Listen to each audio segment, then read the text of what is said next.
gentlemen, fellow Amazonians, it is about the slow but sure depletion, if not stopped. Please listen once more. This is the moment to rise up and save what remains. Like Pontius Pilate, the vice chancellor is fast trying to wash his hands. Amazonians, if God forbid we fail in this war, they will take back everything they have allowed us to manage. We must remain steadfast or lose the war. They sold our institutions and our resources for positions, for money, for power, and for influence. Why we fight to recover it all? We must not allow such enablers continue selling us. We must neutralize their plans, and if need be, neutralize them too. From today, we declare an end to these permanent military gendarmes or police checkpoints in all of Amazonian streets and roads. It is therefore incumbent upon us to stop tomorrow's murder today. This is the state of the struggle with your anchorman Chris Anu, Amazonia's spokesperson.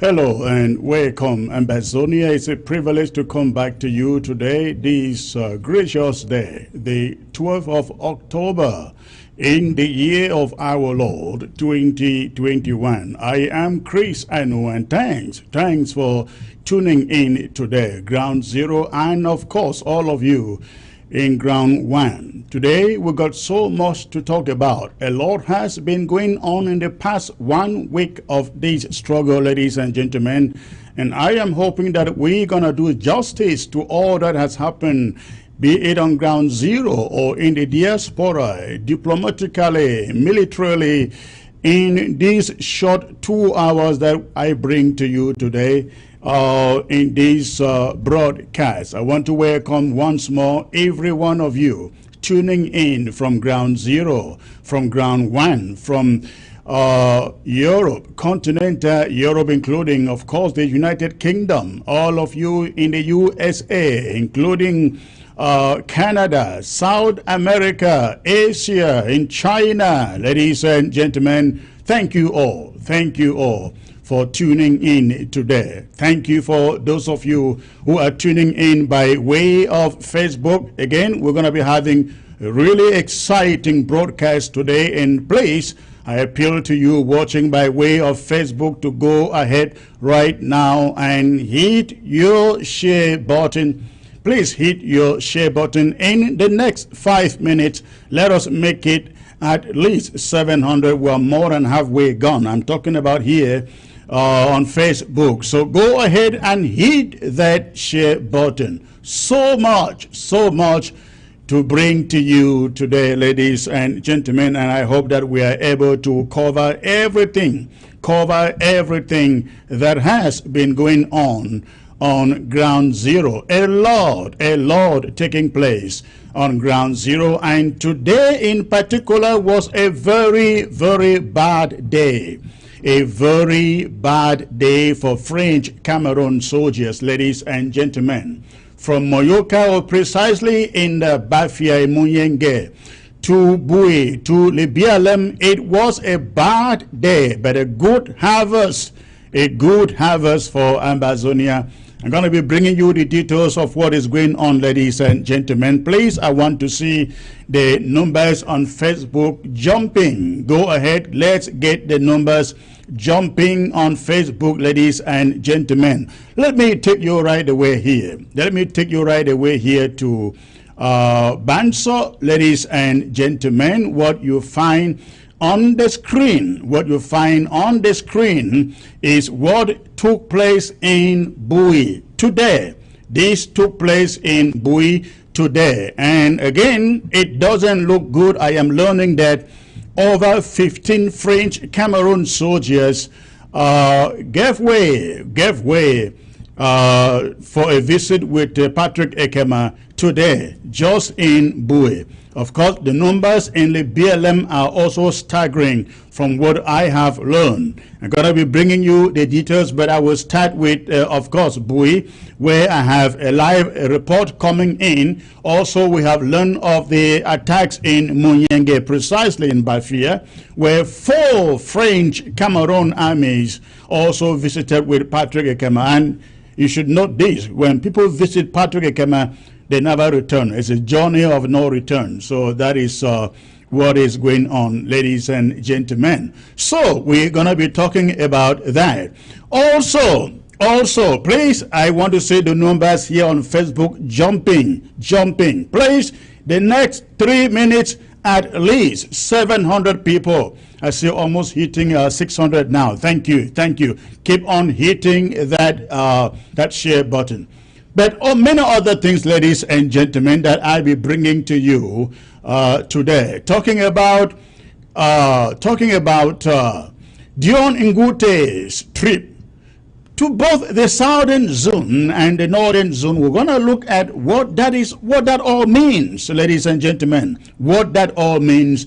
We're going to be talking about that. We also will be talking about the statement over the weekend by former Secretary of State Under Secretary of State for Africa, Thibault Nagy, when he basically told Cameroon, you are not going to win a military warfare against Ambazonia. And of course, we also saw tweets from some members of Congress, Senate actually, telling Cameroon, sending the same message to La République du Cameroon. What does it mean? If it means anything at all to La République du Cameroon. Then we are also learning, ladies and gentlemen, that yet another confirmation, this time coming from Nambere, the deserted Amazonia fighter,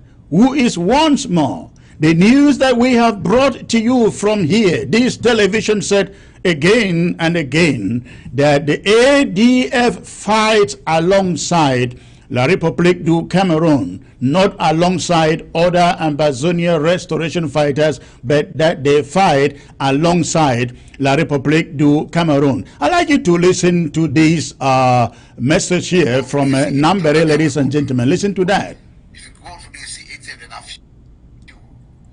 I want to ask something. Now that you work for peace, may peace come. You know how many people waiting very oil because if I'm not arrested or that time, no kill.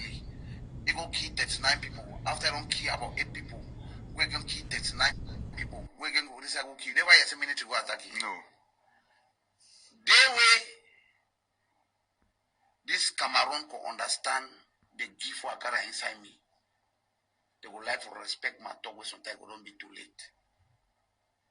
The people where they did for this same government, we try about to work with them. So that me at the end, me they can dialogue with me too, I dey prepare for wait them for that end. Okay, we'll go end the program for today rapidly now.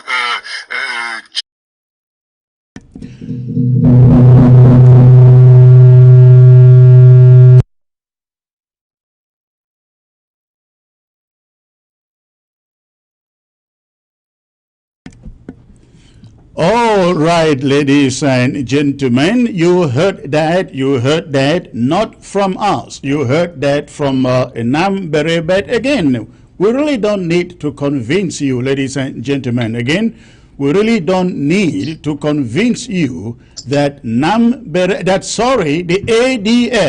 ADF works for La République du Cameroon. We have brought you evidence upon evidence that these guys, they are not fighting for our independence. They are fighting for a position in maybe a federal Cameroon, a federal one Cameroon, not with a free and independent southern Cameroons. Their leader has made a point previously that in this battle, ladies and gentlemen, it is not about who wins the war. It is not about who gets out La République du Cameroon. It is about who gets to Buea first. It's about who gets to Buea first. That is what they have said on a regular basis. And this evidence continued to come out again and again. A few months ago, I brought you an American lady here who used to run an NGO on the ground in Amazonia, and she confessed that through their investigations, they found out that the ADF actually get their arms supply from La République du Cameroon, and the middle person who does those negotiations is Eli Smith. Now, after, I guess, listening to Nambere in this footage here, ladies and gentlemen, Pastor Commando, who has been a member, of course, a supporter of this interim government, who is also one of the leaders in Menchum County, reached out to Cho Ayaba and had a conversation with him. He is now joining me. Pastor Commando is joining me to let us know, to inform you the kind of conversation he carried out with Cho Ayaba, and exactly what did Ayaba say about these accusations, not only been made by us, but even by Nambere and other foreign organizations. Pastor Commando, it's a pleasure to have you, sir. Can you hear me? Thank you very much, Secretary Chris. I'm right here. Okay, so can you hear me? Yes, sir, I can hear you. Tell us, you had a conversation with Cho Ayaba, I guess, over the weekend. If I'm wrong, you correct me. And how did this conversation come about, sir? Yeah, Secretary Chris, thank you so much. I have been hearing a lot of stories about ADF and Ayabache, and as a pastor, I don't want to run with a hearsay. I love to go right down to the grassroots and find out from the horse's mouth what is happening. Now, I heard a very disturbing news about why Ayabache will not cooperate with all the other stakeholders to take us to Buea.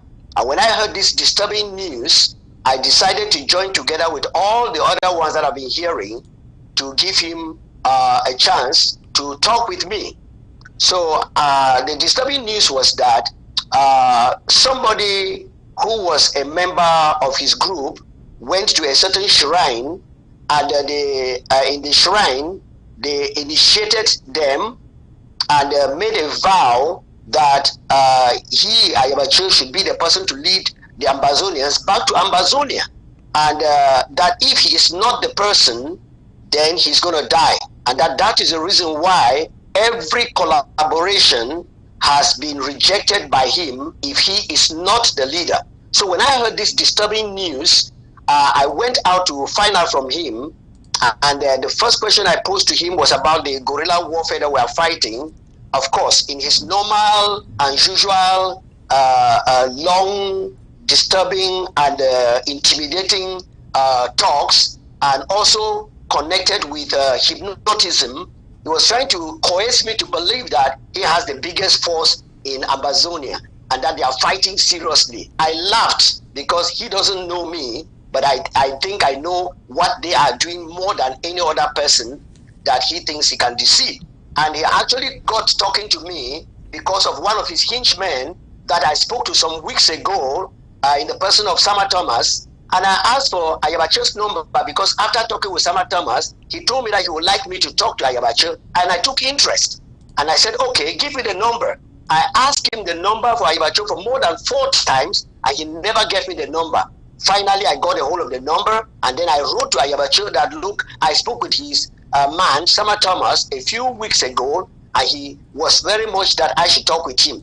Now, when I talked to him about the march past on the 1st of October, to cut the whole story short, and I asked him about the cars, he went mad. he started insulting and talking some kind of thing. I was like, excuse me. About the cars that are being seen on the screen. Yeah. The trucks you have on the screen right now. Exactly. And I said, we are in a guerrilla warfare. I don't know how guerrilla warfare will come out with cars and with munitions that are very seen, like these military cars that he is parading on the 1st of October. He insulted me. I said, I don't know anything about guerrilla warfare and strategy, that the cars are for strategy. I said, wow, strategy and La Republic is right there, and seeing you fighting the strategy, he went mad. All right, I quickly say, okay, that's all right.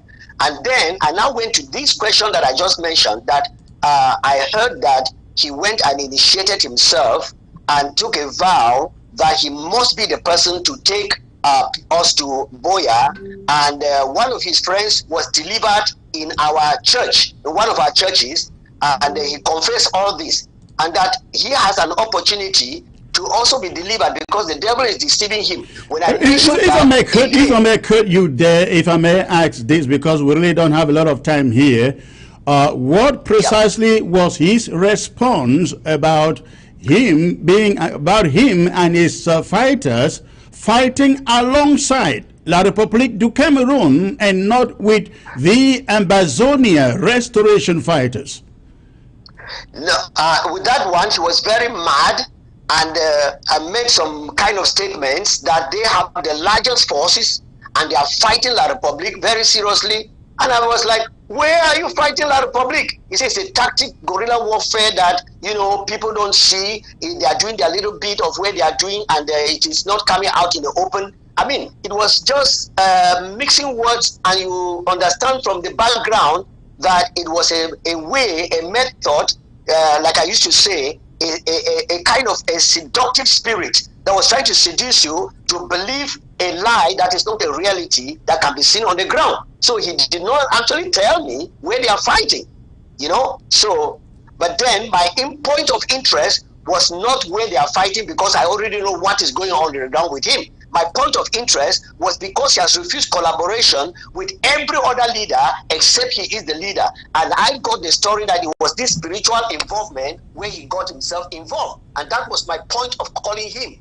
But when I got to that point, he became even more furious that he off the phone on me. And he didn't give me the answer, because I now see that while Ayub Tabe is in the prison, he went and collaborated with Ayub Tabe, which when Ayub Tabe was out here, he refused collaboration because he was not going to take the preeminence. And now that he's in prison, he thinks that collaborating with him, he will now be the Oga in charge outside here. Those were the things I wanted to find out from him, but he got very mad and went away. I'm not saying this to condemn him, but I'm telling Ambazonians to actually sit down and see how many of our people have been killed by his squad, and the game that is behind what he is doing. He is not out to take us to Ambazonia. He's out to destroy us. That's what I wanted to say. Thank you for that contribution. I want to believe that Ambazonians, they heard this again, not from me, but exactly from somebody who placed a phone call to Cho Ayaba. We are really hoping that one of these days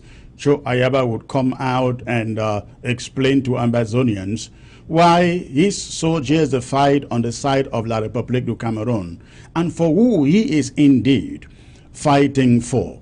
If other Ambazonian restoration forces have been seen, ladies and gentlemen, hiding in the bushes, why? I mean, how is it that the ADF, they live in mansions and they ride along in trucks like this one, ladies and gentlemen? Now there isn't only one truck there. I think there are about 2 or 3 of them that we can see. You can see. Look at that. There are 3 trucks there. And those are ADF fighters in the mock October 1 celebration somewhere in the Manu, where they went force civilians out of their homes to come out and stage what you find there. Just ask yourself, if these were true Ambazonia restoration forces, would they be riding around in trucks, ladies and gentlemen, unattacked by French Cameroon soldiers? That tells a lot. That tells a lot on whose side these guys are fighting. I mean, just think about it. The grandpa in Bali will be riding in these military colored trucks. Just think about it. That no PT will be riding around Go Ketunja in those military trucks, or Isubu in Bui, or Fi Masha in Libialem, or 10 Kobo in Indian. Think about it, ladies and gentlemen. Think about it. But again, I hope that this again sends a strong message to every Ambazonian out there. The ADF is not fighting for a free and independent Ambazonia. They are strategizing on the side of French Cameroon. They have an alliance, an understanding, and they hope that they can pull back the efforts made by this interim government and perhaps some few others who are fighting for a free Ambazonia, so that at the end of the day, they can sit at the table of negotiations. And guess whose side they will stand on? Not the side of Ambazonia, they will be on the side of La République du Cameroon. Let me say something here, ladies and gentlemen.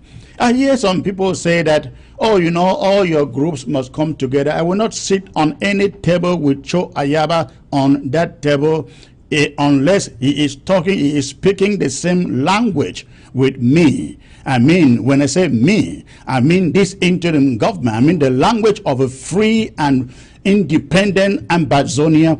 We will not sit on that table until we see proofs that they are doing the same thing. They are fighting the same fight that we fight here. All right, ladies and gentlemen, a lot of things have been also happening at the weekend. Now, many of you have listened to this gentleman. They call him Osme, is it Osme May or something like that? I will bring you the name later on. But he has said quite a number of things, ladies and gentlemen, over the weekend, in which left chills running down the spines of people, especially in La République du Cameroon, talking about a possible insurrection from the north of that country. And there is somebody out there who has been trying to bring us some insight into what all this is about. Now, I want you to know there is nothing strange about what this French Cameroon politician is telling us out there. Nothing strange about it at all. All that we know, and we have known it for a while, is that there is a common civil war in French Cameroon. That we know. We have known about it for years now. So what this guy is saying isn't really strange to us. What is strange to us is the boldness with which he puts it in the eyes, what they call speaking truth to power. That is what this guy did. Is it Omaru, Osme, or May, or something? I will let my guests bring the names out. But he, over the weekend, told French Cameroon authorities point blank to their face to prepare for war at the exit of Port Beer. And my next guest, whom I'm bringing on ABC for the very first time, has written something which is making the rounds on the social media. Let me read a little part of it to your hearing.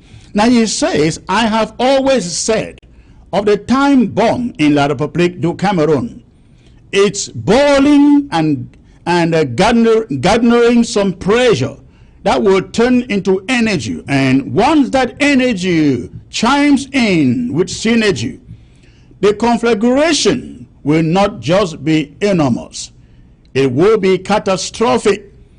I see clearly the Grand North Alliance with the West, including the littoral, cooperating to hem in hem in the Grand South, referring to the Central, the South, and the East regions. He continues, the Grand North, West, and Littoral Alliance will attempt to factor in Ambazonia if the latter is not fully independent by the ousting of Biya by death or otherwise.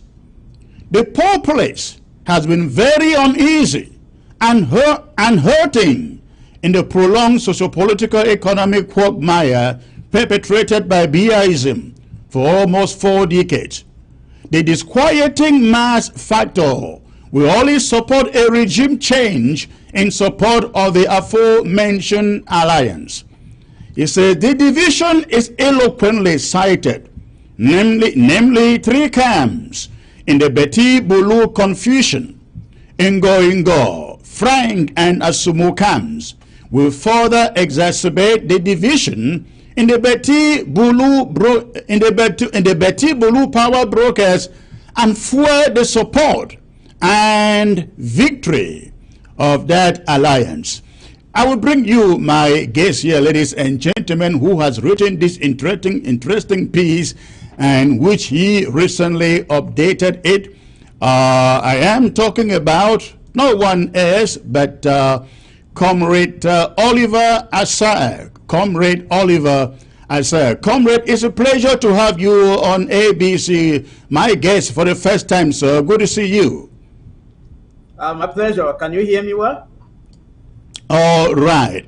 Again, you wrote a very articulate and eloquent piece there about the conversation by this gentleman from the north, who I understand he happens to be a family friend to the late Ahijos.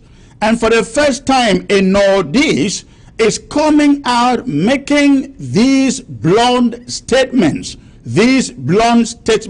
promising a civil war in La République du Cameroon. First of all, comrade, I would like you to give us an interpretation of what this man is saying here. Let me play a little bit of what he is saying. He is speaking in French, and then I will allow you to give us a little paraphrase of what this man was saying. For the benefit of those who do not understand French, I'll allow you to do a little paraphrase of what he said to the understanding of our audience. Please listen.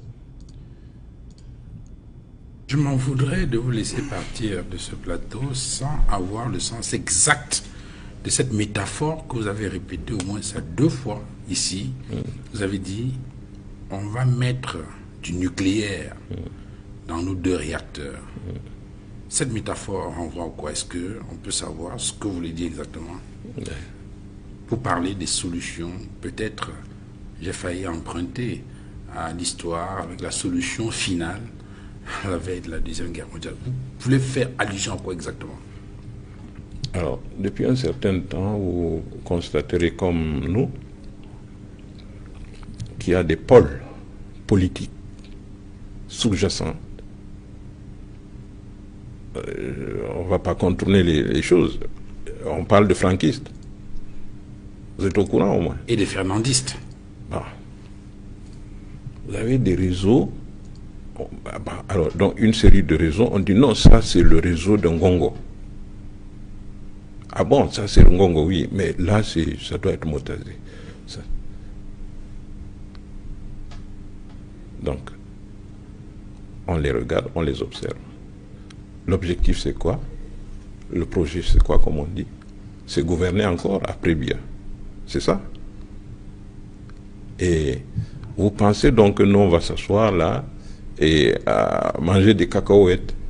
Ah, et donc vous voulez réciter cette déclaration du ministre Amadou Ali, oui, repris par les cadres de Wikileaks en 2011, qui disait « Tant que le président Biya est là, nous, dans le... » All right. I understand that many of you out there may not understand French, and so I will allow my guest to tell us, give us a little paraphrase of what Osman, is it Osmano or something like that? Please, Forgive me, I allow my guests to pronounce that name. Comrade Oliver, ladies and gentlemen, is a constitutional student, legal student, and also an artist. In fact, he combines a lot of portfolios within his single personality. Comrade Oliver, thank you for joining me on the set here, sir. My pleasure. Can you hear me well? I can hear you 5 on 5. So please. Yeah, that's right. Yes. Thank you. Please go ahead. First of all, give us a little insight into what this francophone guy is saying to the reporters. Yeah, actually, Ousmane Oumé is the son of a confidant and a very close collaborator of Amadou Ahidjo. So he's speaking from a position of strength. And one thing that, before I dive into exactly what he's saying, is that the Ambazonia revolution has brought certain results in La République, which are where you have people that can now speak with a little bit of freedom and nothing will happen to them. And that's what is pushing Ousmane Oumé to speak the way he's speaking, because nobody will touch him at this time. Well, what he's saying over there is that before that, you know, there was an understanding between Paul Biya or rather Ahidjo's camp and Biya's camp, that after Paul Biya, the next president of the La République will have to come from the north again. And so he's standing on that mountain and broadcasting that reminder in a hidden manner. So what he's saying is that there are 3 camps in Paul Biya's government right now. You have one camp belonging to Ferdinand Ngongo, another one belonging to Frank Biya, and another one is belonging to Mutaze. So those are the 3 camps of the 3 Bulu camps. And he says that there is something that is cooking and has been cooking for a long time, that they are preparing while Biya is still in power, so that when Biya is no longer there, they will conquer and run La République again. So he said he is not going to let that happen. The North will not let that happen, because power will have to go back to the North. And therefore, he goes ahead and says that apparently they may need an alliance with the South or the West. And that's why he mentions Kamtu. Ça fait plaisir. Yeah, go ahead. Yeah, go on. Yeah, okay. So he mentions Kamtu as a very viable force that they can have an alliance with. And then you know, in La République, there are basically 2 sectors, geopolitical sectors. You have the Grand North and the Grand South. So the Grand North is all those the 3 northern provinces, Adamawa, North, and the Far North province, and the rest of La République is considered to be the Grand South, including, interestingly, Southern Cameroon or Ambazonia, which was a nation on its own. So they bonded that up with the rest of the South. And then they believe that if power shifts from the North to the South, from the North, it was in the North, it has to shift back to the South. And when it comes to the South, they believe that the president that will come from the South cannot come from Ambazonia.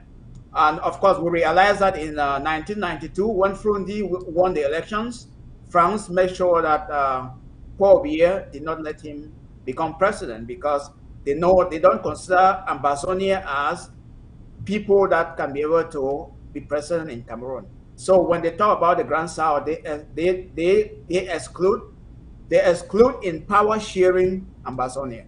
So that's essentially what he's saying. And he says that they will not sit around and eat the crumbs. They are going to express themselves, meaning they will take action and make sure that power goes back to the North. And in order to do that, if that is not easy enough, they will create alliance with the West. And that's why he mentions Kamto, and he also mentions two other names, Kabri, as well as Madame Patricia from Fumba. So that is the kind of alliance that he is talking about. And I think he thinks that when Pierre is no longer there, the North is going to take power. And that's why the journalists made allusion to the other leader from the North back in 2011, when he said that so long as BA is in power, they will support him. But when he's no longer there, power goes back to the North. That's essentially what he's saying. I can come back to North, shed more light on that. Yes. Yes. Now, you have mentioned somewhere that it is in this light that an alliance between Kamto and some people call it prison yard government, some people call it KIG, that it is now we see the importance of the alliance between Kamto and the KIG. Can you throw a little more light on how that makes it interesting? You say the KIG? Yes, Kondenge IG as some call it. Oh, that's right. Yeah, that becomes a very if someone was doubting why Maurice Kamto will want to go into alliance with Ayub Tabe, you understand why very clearly after listening to Ousmane Ume, because Maurice Kamto understands that the problem of Ambazonia is very cancerous, and that in order for him to really go ahead and do some great works and eventually possibly becoming the leader or the president of La Republique, he needs the Ambazonians. Let me say a few points on that. Why does he need Ambazonia? Ambazonia is such a viable country that with a lot of economic resources, contributing over 50% of the GDP in Cameroon. So he needs those resources in order to run Cameroon. Now, he knows that with the resistance, and the kind of discipline that Ambazonians have displayed over the past close to 5 years, he knows that those are the kind of people that he can trust, that can support. If they stand behind him, every other person will follow that example. For instance, you see that when after the presidential elections, where Maurice Kamto claimed that he won the elections, his own supporters tried in Douala and Yaoundé to mobilize and protest, and they were just crushed and they went back home, and a lot of them were arrested and put in prison. That does not happen in Ambazonia. These are people who are resilient. They resist and they persist until they get to where they want to go. So he's seen that kind of advantage, and that's why he wants to strike that alliance. First, economic resources. Secondly, people he can rely on that can be able to stand their ground and never give up. And then because of that, he can now probably begin to negotiate with the North, as now that Ousmane Ume is already seeing him as a viable partner. And Ousmane Ume said in his statement, and listen to this very clearly.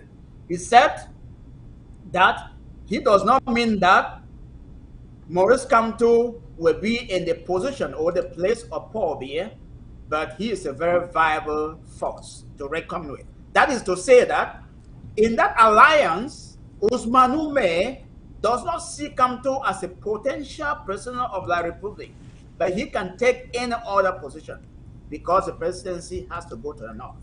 If you begin to listen, read between the lines and analyze, you see the kind of marginalization already within La Republique in this potential Grand North and Grand South alliance. Now, what is very critical in this arrangement that we are hearing from the Northeast is that let's assume for a moment, ladies and gentlemen, that Ambazonia was going to be part of La Republique of Cameroon as they want. There is no future for Ambazonia, Southern Cameroonians, in any arrangement in La Republique of Cameroon, be it with the Northeast or with the Southerners. I mean, referring to the Central, the Littoral, and the rest. isn't it? Exactly that. And that's why, to analyze it further, where does Ambazonia feature in this imbroglio? One, the key thing is Ambazonia needs to have her independence done now, so that when Paul Biya is no longer there and there's pandemonium over there, and Ambazonia is already secured. He has nothing to do with that. Those are foreigners, and that would be the best choice, the best way to go for Ambazonia. Now, there is a backup plan, which is very dangerous for Ambazonians. If Ambazonians do not get their full, complete independence and get to Boya before this war that is boiling in La Republic comes up to happen, now when it starts happening, Ambazonia can now step in and secure the boundaries at that time. Now, the reason being that how can Ambazonia do that if Ambazonia, assuming Ambazonia is not ready to do that? Because it takes equipment and money to do that. I will get to that point. Now, so in order to do that, to secure that one, because when you have that alliance between the Grand North and the Grand South, let's put Ambazonia on the side for now. When you have that and there's a war going on, they will not want to fight a war on two fronts. They will have to focus on La Republique and make sure they secure that position as president, and then against the Bulu-Beti alliance. The Bulu-Beti alliance, with these three camps there, it becomes difficult for them to close ranks to fight against that Grand North and the South alliance, which means that the alliance between Kamto and the Grand North can easily gain ground, and they will secure the presidency in Cameroon and take over. Now, once that is happening, Ambazonia need to secure its boundaries. And how can Ambazonia secure its boundaries? That is not talk that we talk on television. It is talk that we discuss in strategy sessions. So I cannot say anything about that right now. Yeah, I was always making that rhetorical question to suggest that for us to be able to take over our borders, there need to be money, there need to be equipment. We cannot take over our borders or man our borders with AKs. It is not possible. We need to man those borders with RPGs, and that means money. And I really want to hope that Ambazonians, they are listening to us out there, because it is going to take money. And yes, taking our borders, manning our borders, before then becomes a necessity. I know that La Republique is listening to us here right now, but quickly, before I get to the next subject, what should Ambazonians be doing now? Listening to strategy like this, Osman May, the guy that we heard from, this guy, I don't know whether he is still minister in La Republique du Cameroon, but at least I know he was minister. I don't know whether he is still minister. He is not. Okay. But what would you say Ambazonians should be doing now? Especially when we know this thing is a matter of when. We know it is coming. We know the Grand North, they are getting ready. And the Bulus and the Betis and the Bamilekis, they are preparing for that moment. What should Ambazonians be doing now besides putting money down for us to procure the equipment that enables us to man our borders? Yeah, there are three things that we can do. One, make sure that we have the economic capital. Every Ambazonian should be drafted, and drafting seriously and on a consistent and persistent basis. Number two, our diplomatic mission needs to step up very quickly. because the diplomatic aspect of independence is very key. So that one can be elaborated more in the strategy sessions. Number 3, we understand the various factions in Ambazonia.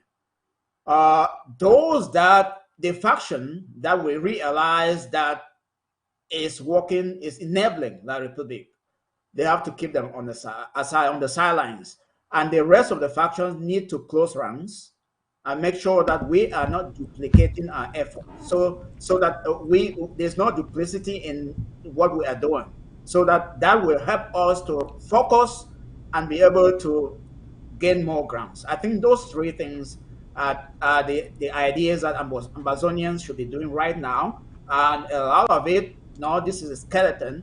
We can now go into details now in the strategy sessions to develop on that. All right. Thank you. Please, I'd like you just stay put in there. I will get you to join the bigger panel eventually. Just stay in there.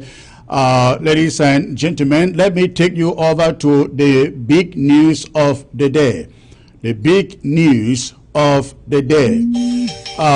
Today we'll learn of ladies.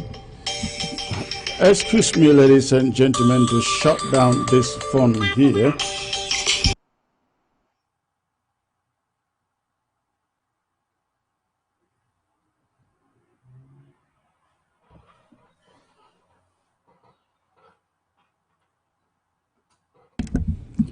All right, ladies and gentlemen, sorry for that mixed up there. I take you to the big news of the day.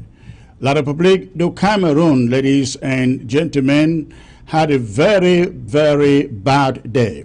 A very, very bad day on their side. We have learned that at least 45 French Cameroon soldiers were today, Tuesday, October the 12th, sent to visit with Patrick Ekema in Moyoka, in Bui, and in Lebielem. We do not have the details from Moyoka. We will need to get those details. But what we have learned in Lebielem is that today at around midday Amber time, ladies and gentlemen, the French Cameroon army, I guess they were about doing an exchange of their troops. Somewhere, however, at a little village called Belua, in the direction of Minji, the Red Dragons ambushed them. We are told they were like 80 in number, and the Red Dragons had been lying in wait. And when the French Cameroon army got within the ambush target, Les Français took over. 3 Les Français were unleashed on the French Cameroon army. We cannot give you authoritative numbers, but according to informants from the source, at least, over 20 French Cameroon armies died in the BLM today. And the dragons, they are all safe. But not only that, in Bui, the Bui warriors, we have learned, also brought down over 15 French Cameroon soldiers. In fact, we have some footages coming from Bui. It is not so clear. We can see some action there, but we really cannot see the casualties. But at least that is what took place there. Listen to that. Another terrorist than that. Today, 12 October 2021. A day with the Air Force, see how they shoot the drone. A day with the Air Force, see how they shoot the drone. They waste their time. They will confirm when I hear for our skin. When I hear for our skin. When I hear for our skin. And the Air Force than that. And the Air Force that. And the Air Force that. Now the Air Force that they demonstrate with them for some. Now the Air Force that Ekelebe una no get no nothing when I feel ever do am for boy. Now lie. Now the Air Force that.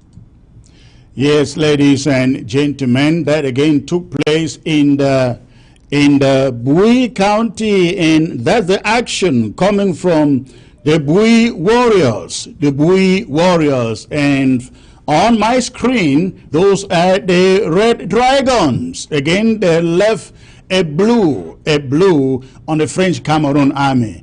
At least 20 French Cameroon army were sent to visit with Patrick Ekema today in Lebialem, ladies and gentlemen.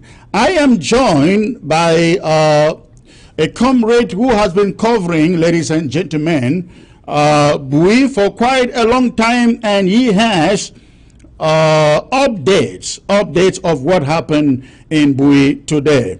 Hello, comrade. Good evening, Secretary Chris, and thanks for having me.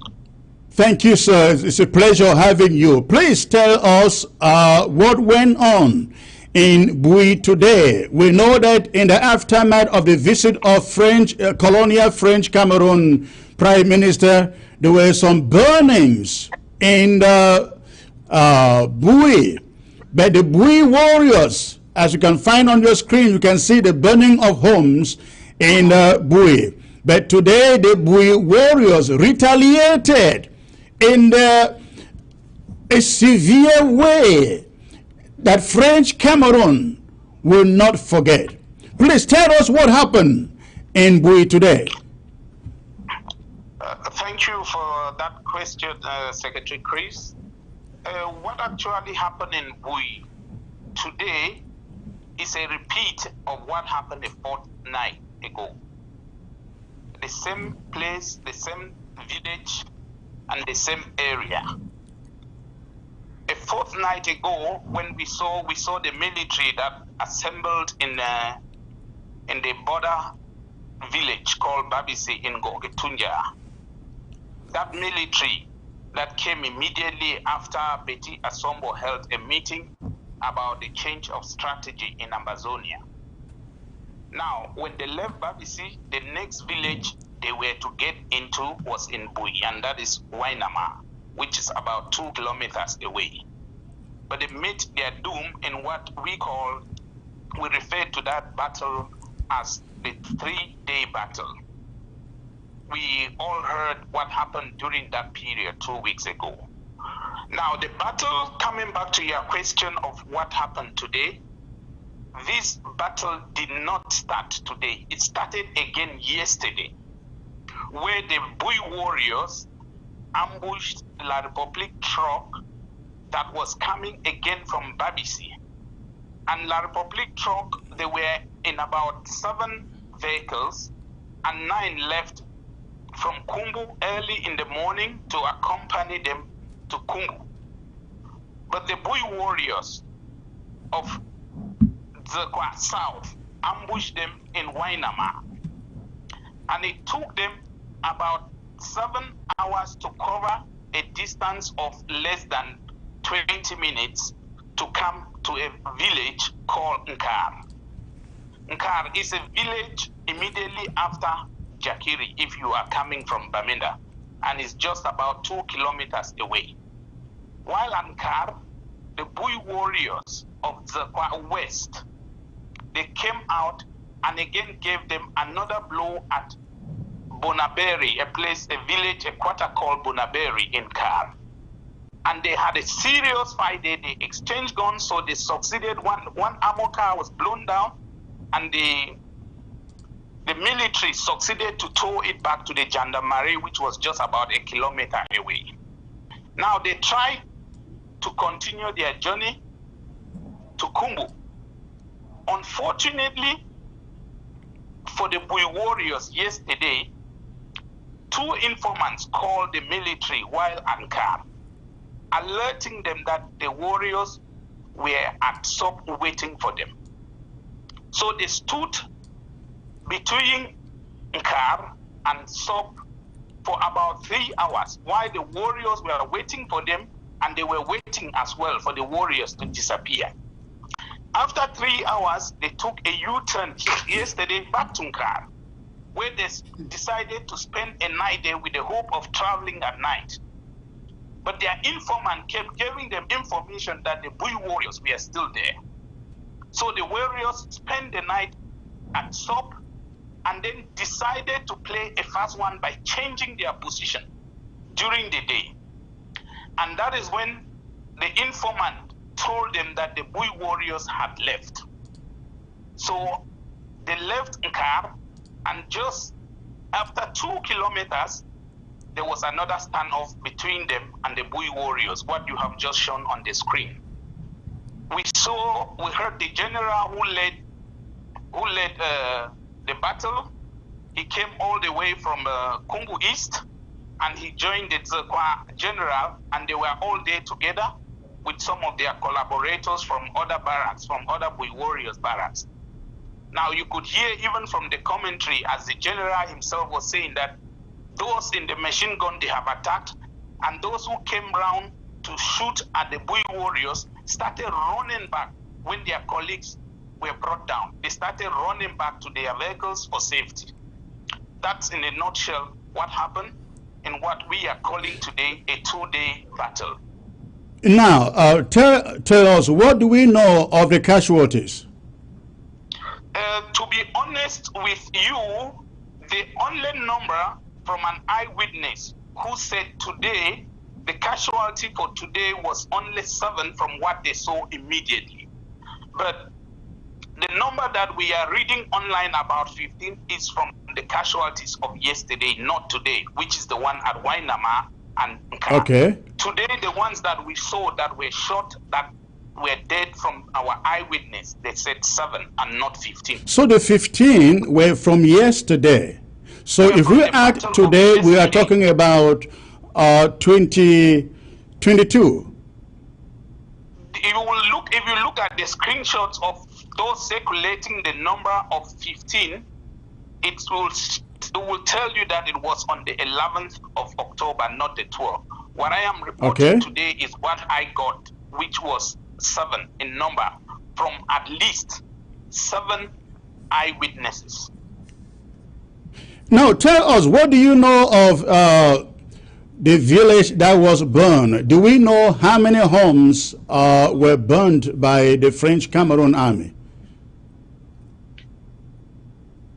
To say what I know, it's a village I know very well. I have relatives there, I have worked there, and Kikaikom is just about 7 kilometers from the main town in Kumbu, and about maybe 4 to 5 kilometers from Tobin, the colonial administrative headquarters.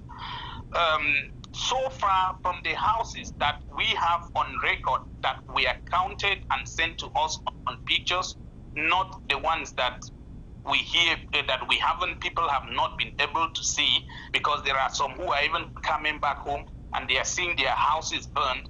So far we have about 35 houses burned down.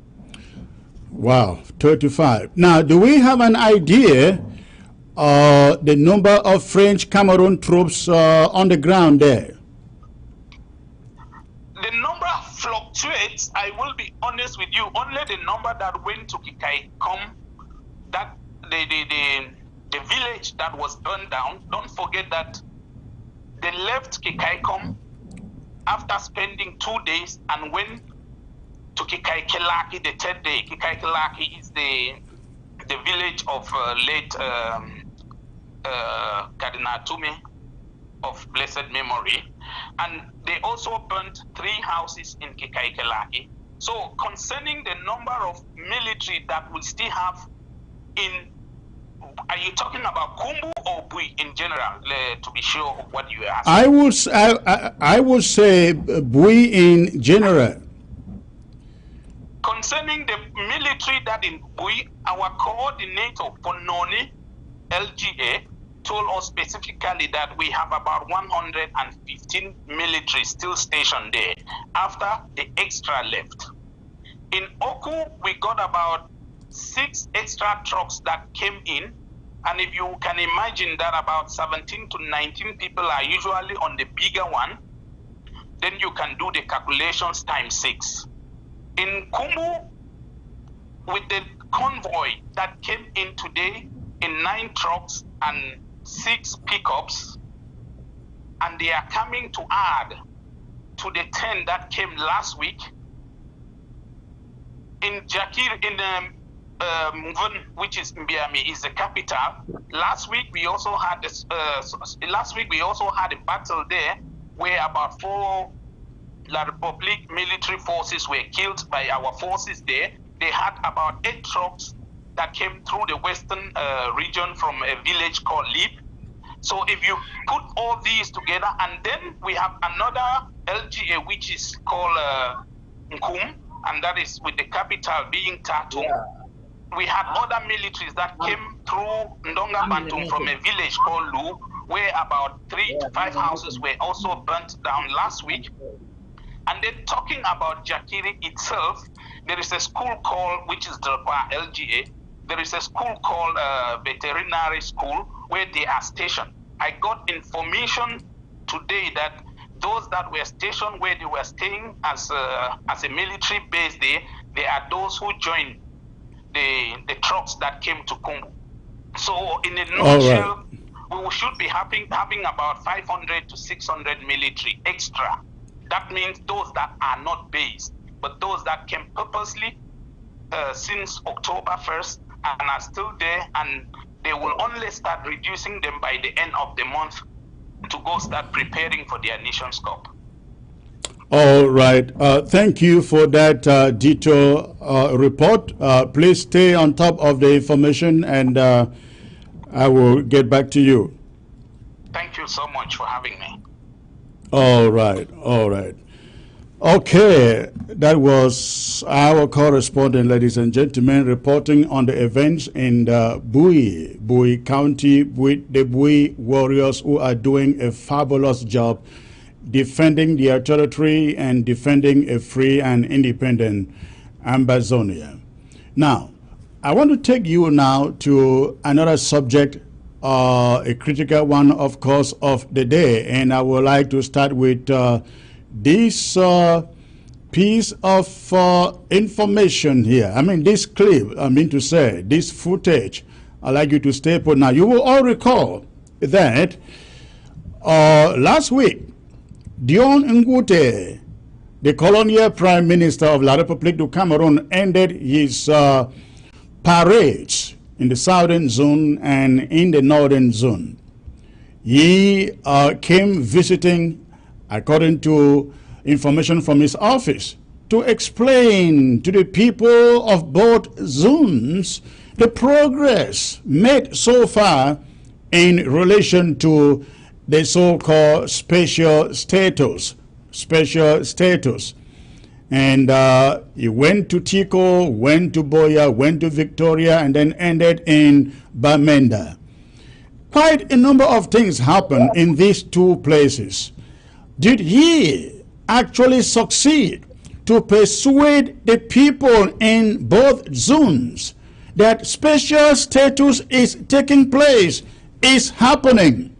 Now, I got a powerful panel here that is going to be looking into that. But before I get to them, I want you to listen to this lady who was one of those who accompanied Dion Ngute to Bamenda. Listen to her. He just, reiterated some of the points that we have been making, that we needed to be truthful and frank to these young people. We need to tell them the truth. They will never have a southern Cameroon. Never. So the sooner they understand that the government has given us regional assemblies, which within that, the special status as well, that we can use to reinforce our region, to do the things that we would love to have in our regions. We should take that and run with it instead of staying away in the bushes. This is, of course, he just, reiterated some of the points that we have been making, that we needed to be truthful and frank to these young people. We need to tell them the truth. They will never have a southern Cameroon. Never. So this. We need to tell them the truth, according to this lady, ladies and gentlemen, that there will never be a free and independent Southern Cameroon. That is coming from, I don't know the other name. All I know is that she is the daughter of 1 kilo in the northern zone. But this is one of those lackeys from La République du Cameroon, a slave Amazonian, promising that there will never be a free and independent Amazonia.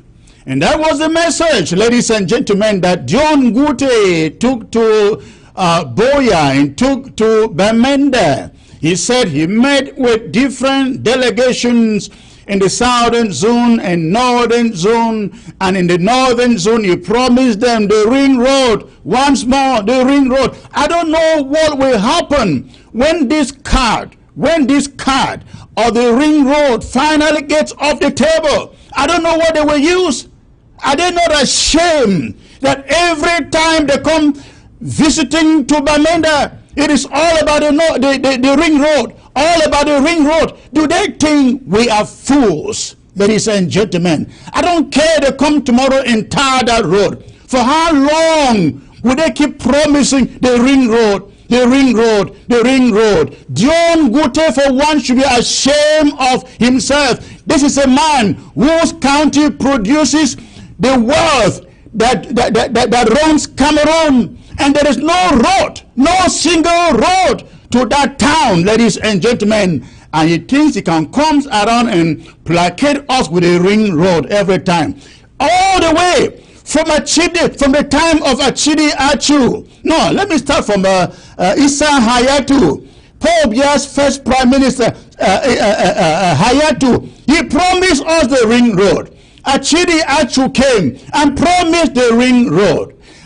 Peter Musonge came and promised the ring road. Ephraim Inone came and promised us the ring road. Philemon Yang, he came and he promised the ring road. How about John Gute now? He is promising the ring road. How many decades gone with promises upon promises upon promises, and there is not even a road into Bamenda from Bafoussam. And yet they keep talking about a ring road. Ladies and gentlemen, we must not be fooled.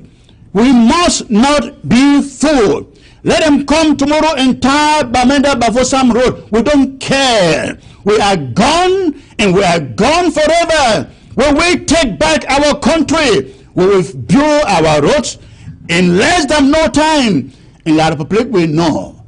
La République, we know. We had the money. We have the resources to build those roads, not waiting for them forever. To build that seaport, not waiting for them forever. I am joined, ladies and gentlemen, by a very powerful panel here of Barrister Tim Mbisa. I also have Barrister John Frunso with me, ladies and gentlemen. And of course, Dr. Martin Mongwa is also joining me. Thank you, ladies, and thank you, gentlemen, for joining me. And of course, Comrade Oliver H.T. here. Dr. Mongwa, let me start with you, please. Let me start with you. Dion Ngute descends on Bamenda, preaching peace, but before he leaves, Bui is coming down. The homes, the villages are coming down, razed down by French Cameroon soldiers. What an irony! How do you explain this, sir? Thank you, Cristiano. Good afternoon to other panelists. I think it's really an irony, and it actually points to a very fundamental fact that Mr. Ngute has no powers whatsoever. He's been stripped of every power that can make any difference in the war we have, or even in the economy of Cameroon. I would have expected that a prime minister coming to Bamenda will propose or submit a huge economic plan that everybody will look and say, yes, these people are thinking. They seem to be looking backwards all the time. You are talking about the ring road. When I was in Form 2, a very long time ago, I can't even remember when, somebody came and talked to us about the ring road. And it is even, I mean, if it is not just sheer stupidity, how can you use that sort of example for over 50 years and hoping that people will listen to you? Dion Gute knows the history of Southern Cameroon more than anyone else. He knows very well that La République has been doing what they call asset stripping. And let me explain this to you. It means that it is a practice of selling a company's assets, hopefully in order to improve on the returns. But normally they do that in order to pay the debts of that company. But what does La République do? They take the money and instead of investing it or instead of paying out debts, they share it with their fellow countrymen. And in the process, we take on more debt and we go down the drain. And that has been the practice with CDC, WADA, PWD, CAMBAG, PMO, PowerCam, even the umbrella company, the factory, the Muselele, Santa Coffee, Toleti, Tico Airport, and Tico Seaport. And that's what they've been doing systematically. You take PWD Bamenda. PWD Bamenda it has what we'll normally say civic responsibility. The work that PWD did in Bamenda and the Northwest Province is what made me decide to become a civil engineer. Because as a young man, a boy, not even a young man, I was about 3-4 years old when I went to Bamenda. I saw the tarred roads. I asked my father, "What is this?" He said, "These roads are tarred." I said, "Who did stuff like this?" He said, "Engineers." On that day, I think late 1969 or 1970, I decided to be engineer. And that tells you the sort of spirit that we had in West Cameroon. But what did Ahijo do? He came and stripped us away from all those assets. First, they created something called Parc National, which is like civil engineering depot. And after that, they came and took all the equipment. And because these people had no technical expertise, they had no maintenance culture, they didn't understand supply chain. Whenever the machines broke down, they just abandoned. And they've done that systematically over the years. Go to Yoke, they took parts of the turbine, took them away. Go to PowerCam or wherever they were, they took every essential piece of equipment. And today, all they have in return is to tell us that, well, they are going to give us a ring road. First of all, they don't even have the expertise to do it. Because when you take the Inugu Bamenda Road, it was not done by Cameroon. The package was put together by citizens of Cross River State because they wanted the road to go through Cross River. And that's the advantage we took. Otherwise, La République wouldn't have cared if that road went through Garoua, Marwa, somewhere into Nigeria. But they can't telling us all these lies over and over again. And we have to go and find out by peeling the onion to get to the crux of the matter. So this is such an embarrassment. If anybody is listening to Dion Gute as some sort of the messiah who is going to improve on the north and southwest regions, then you have a mental problem.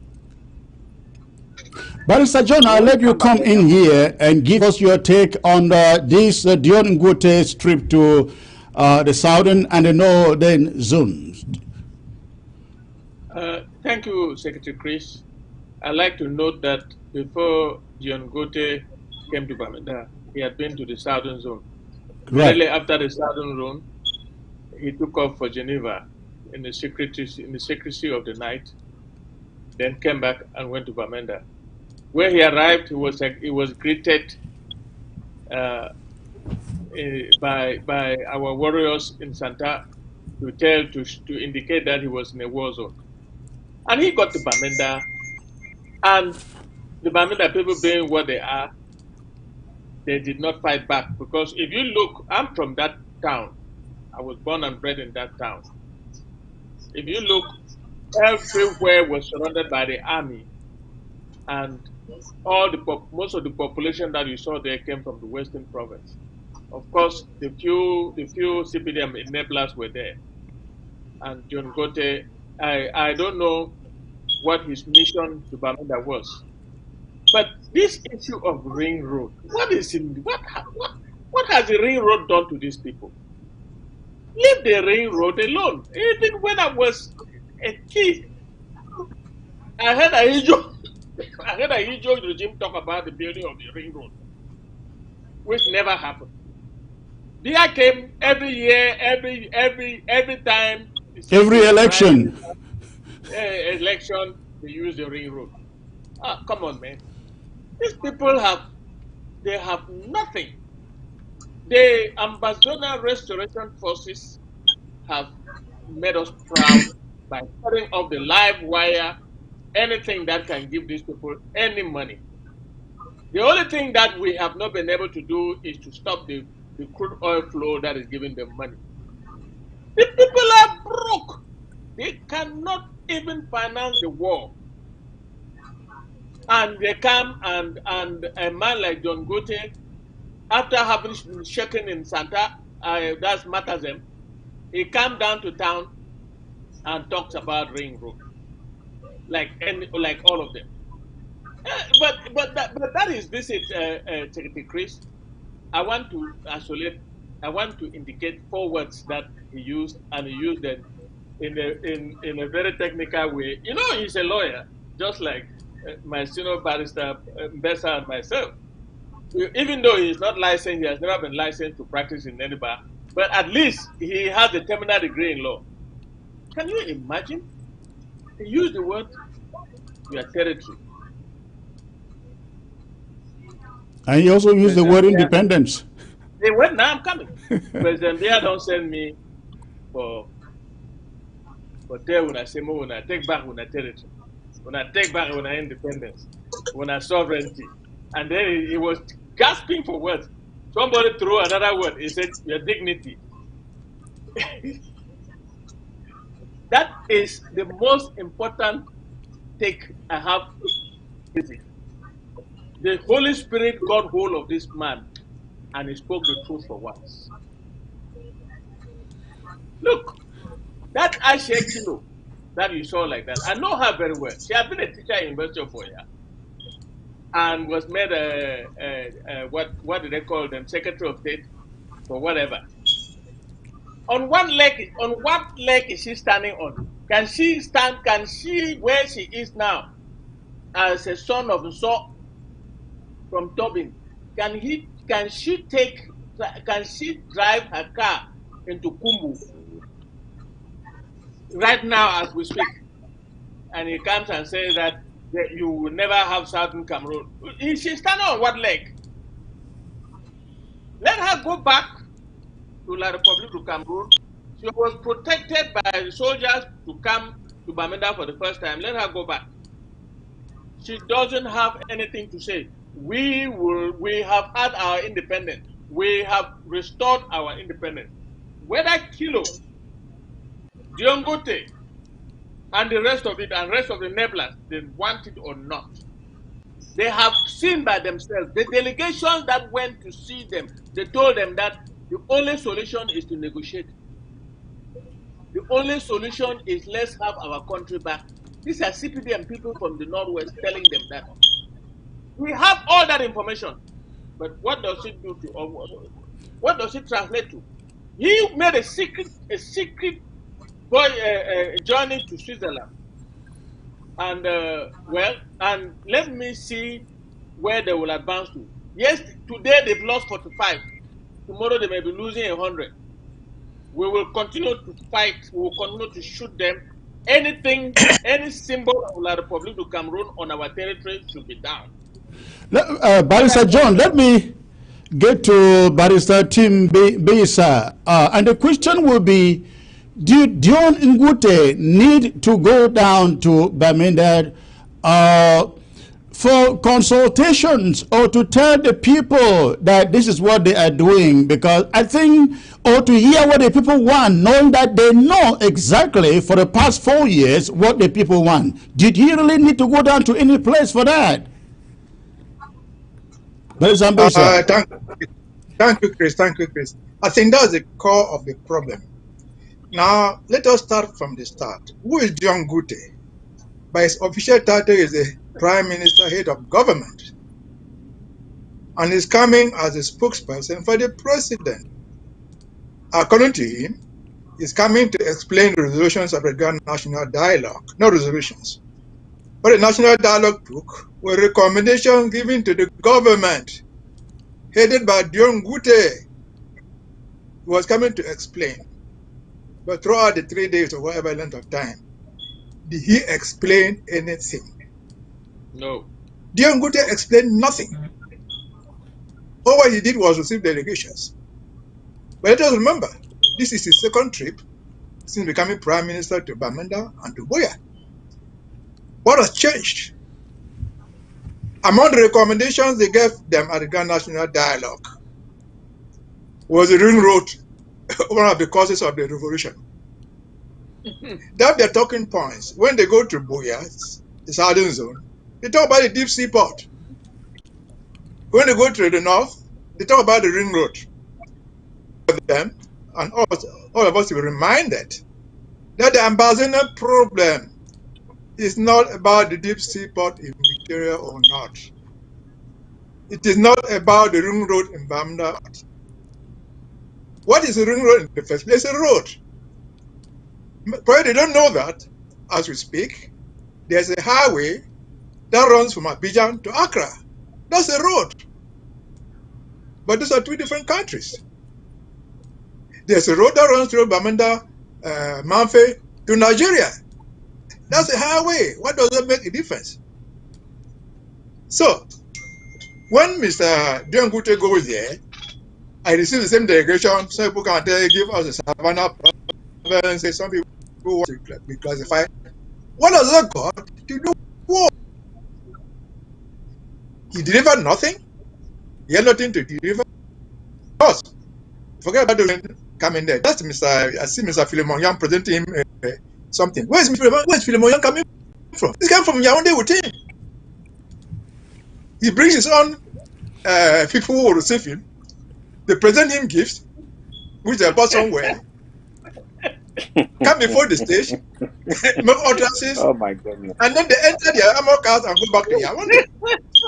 I think that's the most stupid thing that any real man can think. I would have imagined that John Gute at his physical age is at least an old man, at least of our age. He should have some common reasoning faculties. That's the most stupid man. That's the most stupid thing a real man would do, at least of his own learning. How do you go there to explain the resolutions, to explain the recommendations that were given to you? People should be coming to you to hear what recommendations were given, because they are recommendations to you people, not to the people in Bamenda or Boya. Then instead, you are going to hear from them about recommendations of your own conference that you convene. They made recommendations and gave to you. You cannot implement them. You go asking them, what do you want? When did they know that? How did they know that? Who told them that the problem of the Northwest, for example, is the construction of a road from Bamenda to Sarajevo? that place more there. But Is that the cause of the war? No, absolutely nothing. So this people, I think they are run out of whatever thing they have.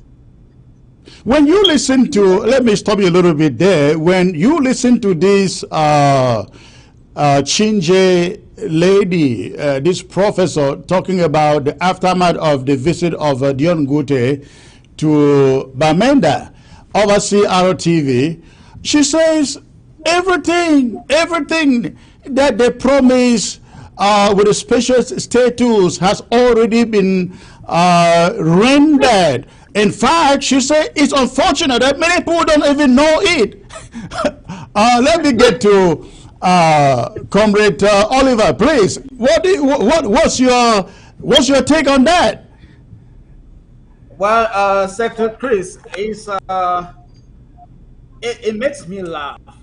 It's like a little child's play, because if you do, great things are known. They are known when they feel it. You don't have to tell anybody. You feel it. So if there were any resolutions that were made in order to make those changes in Ambazonia, the so-called special status, the people will be feeling it, right? You don't have to even say that people don't know anymore. They will feel it. So even the so-called special status, I have not seen anything that has been done in that regard.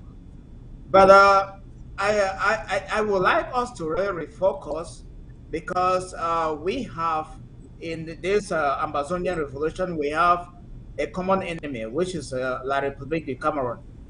And we have enablers who are our own brothers and sisters. And these are some of the enablers you see right there on the screen. Yes, these are some of them. And there's something I want to draw our attention to that.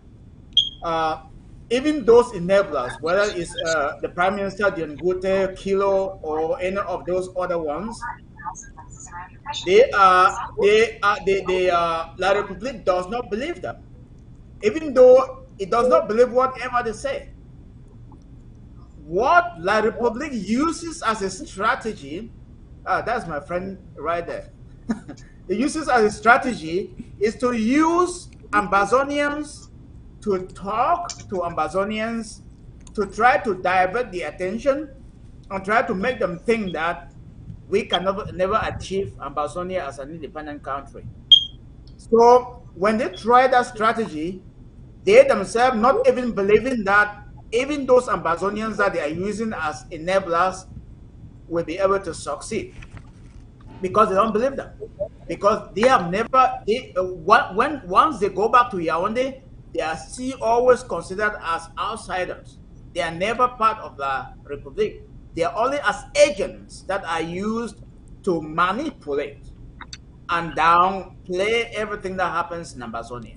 So our own duty as the regular Ambazonians that are authentic is to ignore these enablers and focus on the common enemy, which is La Republique. Because if we focus our attention so much on the enablers, we end up fighting a war on two fronts. Because these enablers will be the first people to run to Ambazonia for safety when we get to Boya. We already know that. So let's focus on the common enemy, develop our strategy, step up our game. I think while focusing on, I agree with you. However, while focusing on the common enemy, we should not forget that there are facilitators on our side who are facilitating what our common enemy is doing, and these people we are talking about are those facilitators. We cannot by any means divide them from La République du Cameroon.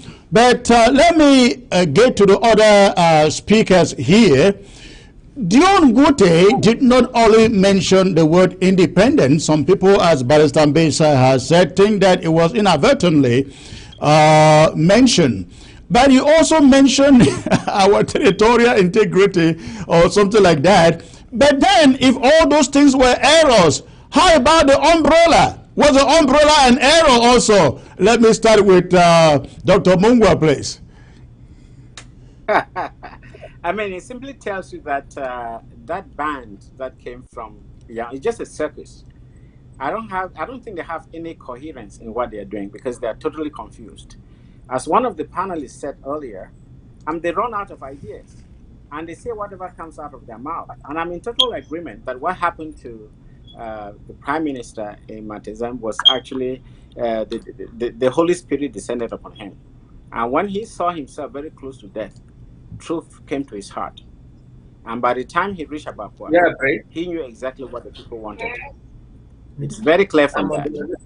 And I mean, it is, as Mr. Mbesa said, I mean, you can't imagine that people with such educational background and people with so much, I mean, you call them paper diplomas. I mean, we hope that there's some relationship between what the diploma you have and what you can think, your capacity to think. But to treat us as if we're in kindergarten, I'm telling you, it's just very, very disappointing. You have a government that has no idea as to what are the variables that bring a good economy, such that everybody sees. You talk about consumer spending, investments, government spending on net exports. What have they done in any of these areas to prove that there has been a change in the economic status of Southern Cameroon? None of it. We have very low consumer spending means that you don't have jobs, labor is low, and that's the only thing that brings value to any economy. It's labor, because only labor that transforms materials from raw materials to finished goods, and therefore commands a higher price.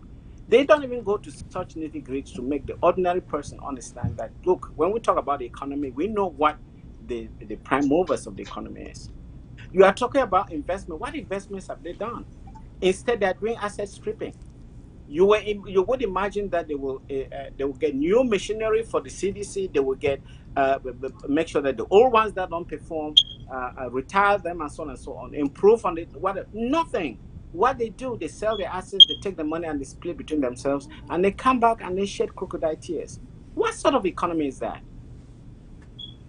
What is that government spending, so that you can see, okay, this is what government is spending in order to improve on the lives of the local on the economy? None of it. They don't seem to understand what all this means. And yet they run around like I don't know, like scouts. I mean, trying to impress a crowd. Now, if you listen to the panel on CRTV, one of the myth they put out there was the fact that all that Ambazonians youth they need is employment. It's employment. I'm sure you all listen to them. Employment is just what Ambazonian youths out there need to lay down their arms and get. And then as I listened to them, I was wondering, have they forgotten? Have they forgotten that we have two DDR centers, one in Bamenda and one in Boya? And we have seen the same youth that they picked up from the battlefield, roasting corn by the roadside for lack of jobs. Some of them arrested for moving to Douala to sell funge. Oh yeah. Are these the jobs they are talking about, Barrister John, roasting corn by the side of the road?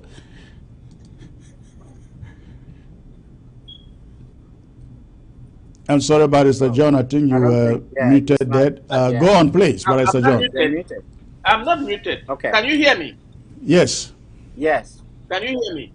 Yes. Yes. Yes. What I was saying is that this debate is not even important for us. Our new panel brought a very interesting debate, which is, what do we do when La Republique starts breaking down? We will get there. We will get there, Barrister John. Let's just finish with this segment, and then we'll get there. I am answering the question. They have broken down economically. They have broken down economically. They have nothing to offer anybody. They think that they can still deceive us and come and say our youth needs unemployment, our youth need this, our youth need that. Listen, our youth are already busy to restore their country. They are fighting to restore their country. We don't need them. We don't need their employment. We have a job to do. Get back our country in its totality, and our youth will be employed almost 100%. Our youth are making sure that we have our country. When we have our country with the type of resources we have, there is no Ambazonian youth that will go unemployed. And there's no Ambazonian youth that will complain. Look at what is happening in Kuwait. Look at what happened in Libya before the West got jealous and destroyed Libya. Listen, La Republique can give employment to its own youths. Their own unemployment is more than 70-80%. Let them content themselves with their youth. They are crying because they are losing 65% of the GDP. They have lost it already. We were contributing 65% of the GDP of Cameroon for Cameroon to live on and feed their people and ignore us. Now it will not happen. They have a job to do. Give jobs to their own people. Forget about us. We will be ready. We are ready, or we have been ready to block our borders from them. And our youth are all now employed in fighting to make sure we have our country back. So we don't need them. All right. let me have Barrister Mbese run over this subject, the umbrella, the employment, Yes, and all again, that you can imagine. yeah, let me take off from where someone started earlier. Zasal was referring to Mr. Osman and what he said about Kamto and southern Cameroon. That guy actually was called Pion. A pion is a screw.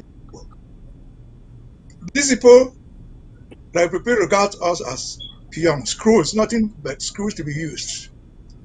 Because I don't see anybody who has ever saved the Republic from West Cameroon and not ended up in disgrace. Foncha died in disgrace. Munabu betrayed him, died in disgrace. Iti Egwe died in disgrace. Frundi now lives in Yaoundé, In and disgrace. so on and so forth. And let us take it to what they were saying. Mr. Prime Minister, be he Dion Gute or any other person in that position, does not go out and make speeches for the sake of making speeches. Their dots are properly dotted, their T's are well cut. They don't go out and fool like you and me. They don't adventure in speeches. So when the Prime Minister goes there, surrounded by the whole government, they were recording what he was saying. I make the statement he made in the pen. It was the voice of God. And to make that fact, you know that the Republic is a government. They are very, very good at damage control. Since then, I heard them feed that story. They have not even mentioned it again. They have not said no, it was a mistake. They have not said they don't intend to say that. Why? They are embarrassed. Because you yourself cannot explain. Those things come, some of those things, I'm a religious guy. Some of these things come to you, unknown to you. Do you remember that woman in Kumba after the Kumba shooting? When that woman walked up to Atanganji and said, one of order. Do you think that woman planned it from her house? No, she didn't plan it. God came through her. You remember? Again, Wilbur. When Wilbur went to Parliament and said, look, you can bring all the army, you can do all this, you will not defeat us. It has come true. Is Wilbur even still very active? No, but that message has been sent to them by God through the human being called Wilbur. Again, down the road, Tassan said, look, come Monday, you will see what owns Southern Cameroon. And today, Ghost Town has become something permanent. Did Tassan plan it? I don't know. But speak through him, yes. So let's look at those things. This poor woman who was ranting over there, there's nothing new in what she's saying. She's just one of the several. We've never seen any of the government ministers in a position who has come out publicly to support us. None. So there's nothing new in what she's saying. There's nothing new in what Diongute is doing. Or what Diongute should be knowing by now is that he's coming to the end of his own journey. As if Philemon accompanied him from Yaoundé to Bamenda. Really? He cannot live in Bamenda himself? He cannot live in Banso? So what makes him think that he's going to be better than Philemon Yang? Of all these people who have saved, I can all remember Mosonge, which still goes down to see this house in Tiko, in Limbe. Otherwise, they are on their way out. God is our guide in this revolution. The revolution is non-stoppable. They are running out of the ocean. They have always wanted to use us as crews. The Bamilikes in bloc supported the SDF because they wanted to use Nifrundi. Now, after they cannot use him, they've owned the SDF. The Bamilikes supported Francha, thinking that you come and liberate them from Ahijo. When they did not get him liberated from Ahijo, they killed Abendon, thinking that they were killing Francha. And they abandoned him. They want to use us to fight their battles. They know all those developments. It is not by error. No. They did not destroy marketing board. They did not destroy Cameroon Bank by error. They destroyed it by voluntary destruction. They stole the marketing lot property and not to auction those things. They were thieves. They want to incapacitate us to a permanent base. And then finally, if Mr. Diongute or anybody in Yaoundé thinks that was so stupid that we cannot see houses being burnt in Baso live, in daylight. While he's talking there, Mamda talking peace, receiving some statues and so on. Then they demonstrate that we're more stupid than themselves. So Ambazonians were on a journey of no return. We'll get to the next segment of what to do when their pieces fall apart. We'll address. All right. Thank you. Before we'll get there, by the time we'll get there, we'll not need even to be defending about it. They would have been gone. Thank you. Thank you. Thank you. Let's move to another subject here, which is quite important, which is sending quivers down the spines of politicians and leaders in French Cameroon. Now, over the weekend, former U.S. Undersecretary of State for Africa, Thibault Nagy, put out a tweet that became the subject of discussions over their television set in that damn country, and this is what Thibault Nagy put out there. We all know how Southern Cameroon crisis will end. Now, this is a message that the Republic of Cameroon would not want to hear. Anglophones will gain their rights. Now, I love that word, rights. Now, it says, either in a genuine federation or a breakaway state, whether weeks, months, years, or decades, it will come. Human spirit, like the lions, is indomitable. Cameroon government should come to its senses. Ladies and gentlemen, this is what was boiling over the weekend, over all the television sets in La République du Cameroon. But Sir John, I see you really laughing there. You wanted to say something about this. I start with you. Yes, sir. That is the tweet of the year. Before that tweet, there was one that he actually nailed the French. He said he cannot understand how the French will not support Anglophones to get their rights. The French have a better interest than supporting La République du Cameroon in their scorched earth policy, which they will not win. If you tie those two tweets together, you will find out, you will come to believe that that is the thinking of the United States. Because Thibault Nagy just handed over his note up to 3 weeks ago to the new Undersecretary for African Affairs, who's a white woman. I just forgot her name. Look, this is a man who has handled Cameroon business for a very long time under Trump. He was working for a government, so he could not do otherwise. And remember, he also served as an ambassador. I mean, so yes. I think bureau chief in Douala.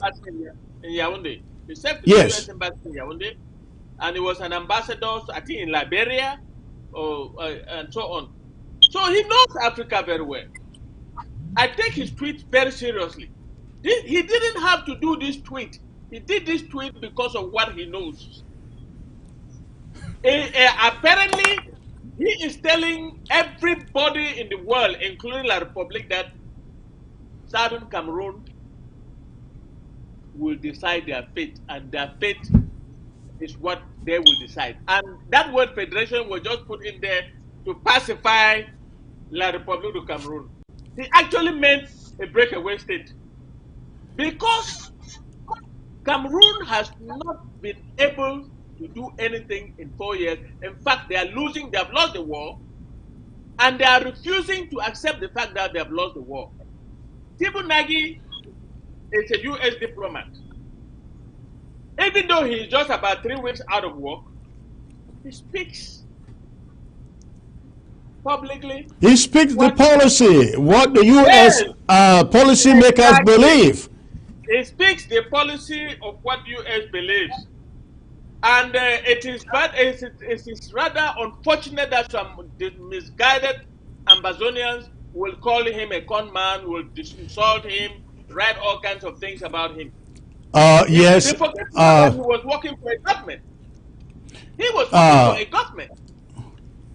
Yes, and Barrister John, I support exactly what you said there. I have listened to some audios and read some tweets out there of some Ambazonians going out of their way to attack Tibor Nage. I think they just don't understand how diplomacy works. No one person, the Secretary of State in the USA, will not stand out and decide what happens in Cameroon or in Ambazonia, but he can speak the language that policy makers in Washington, D.C., they believe in, and that is exactly what he is saying out there. Now, there was another tweet in which he responded to. Let me see, I think the tweet is here, and this is what he said. This lady, Melissa Anna, had responded to Tibor's original tweet. And Melissa wrote, "Thank you, sir, for this concern. But I will still say that you accepted the golden status gift of President Paul Biya. This makes him think what he is doing is right. So you could not listen to your idea of ending the war. Now you cry out again because Amber boys now have RPG." Now Tibor came in there and he responded. I am surprised that he actually did. And he wrote, "Golden statue on diplomatic visit is expected to exchange nominal gifts. The item is with the State Department, Africa Bureau, and valued less than $100. Can you imagine how cheap Ladapopri Cameroon can be? They give a whole diplomatic visitor a gift of $100. U.S. diplomats cannot accept expensive gifts as go to jail. Ha! Yes, claims. Unbelievable. Dr. Mungwa, please come in there. I see you are hungry to say something here. Right. This is really exciting because I think what many people don't understand is that every government, before they want to make a policy on a region, they don't just discriminate and talk to the diplomats of their party. They go to all the diplomats. So it is not unusual that the Biden administration would depend on the knowledge of Nagy, who's of the Republican Party, in order to lay down the policy for Cameroon and Ambazonia. Now, just going back a little, I mean, the fact that Thibault Nagy mentioned France, I think there's a good reason for that. If you know the GDP of France is, or the external debt to the GDP of France is 115%, which means that what the goods and services that France can produce every year is actually lower than their external debt, which means that effectively France is a poor country. And you cannot keep on funding wars overseas using money that you don't have. And who are the countries that hold these debts? You have Britain, you have the United States that holds a chunk of it, you have the Netherlands. So France is, on a short-term basis, they get the money, but long-term, you have to pay back these debts. So France has to think very carefully how you're going to pay back these debts if you don't work with Ambazonians so that you can have some of the resources that they have in order to make money and pay these debts. That's what Thibault Nagy was telling them. So these statements are not isolated. They understand the economics behind it because they know France is effectively a poor country. And further to that, I mean, you cannot imagine you have a poor country and they're supporting another poor country, and that poor country is trying to fight us. It is like, I don't know whether I know you guys have taken aeroplanes before. They call it the airline rule. What is the airline rule? It says that in case of a depression, whenever you have mass that drop, put it on your face first before you help the guy next to you or your child or somebody else. La Republique cannot even help itself. How does it think that it's going to manage us when it cannot manage itself? These are the issues on the ground, and they are very, very fundamental. You can't hide it from anybody. La Republique cannot offer jobs to its own citizens. You think they are going to bring employment to Ambazonia? Who are you kidding? These people technically are below our standards, right down from 60. We have all the information to prove that. when our engineers started working on the Tico Douala Road, they built a bridge there with the help of USAID. They were building composite concrete steel bridges. Our engineers, one of whom I know, you have people like Mr. Chief Ajua Alimanji. Those are some of the early engineers. When the Francophones saw them, they could not believe it, that you have Africans actually building bridges, designing bridges, and they were building a composite bridge at that time, which is technically was quite advanced. And the same thing goes to the PWD. You saw the maintenance workshop. They understood supply chain. They understood maintenance culture. And that's why they could maintain those equipment. From Kwakwa to Fundong, they had caterpillars. They had bulldozers. They had graders. They had compactors. And I saw them when I was a kid. You had trucks that would water the road to make sure that there isn't dust. But where are they today? Comrades, That came and stripped us of all that. thank you, Dr. Mungwe. Right the question is, and I will pose this to Comrade Oliver and Barrister Mbeza. Do tweets like this make any meaning to La République du Cameroon without corresponding action from these Western powers? Comrade Oliver, please. Yeah, thank you, Secretary, for that question. Actually, that tweet is a very important tool. And the way I really think that Ambazonia should fall on it and take advantage of it, run with it. How we do that is use that in our diplomatic circles with other world leaders and countries, so that if so that they can begin to reflect on their policy against towards La République du Cameroon, because that tweet it does send some chills in the nerves of the leaders in La République. No doubt about it. It does do that, but it cannot go any further than the American policy that begins to shift towards finding a lasting solution by bringing La République to the negotiation table.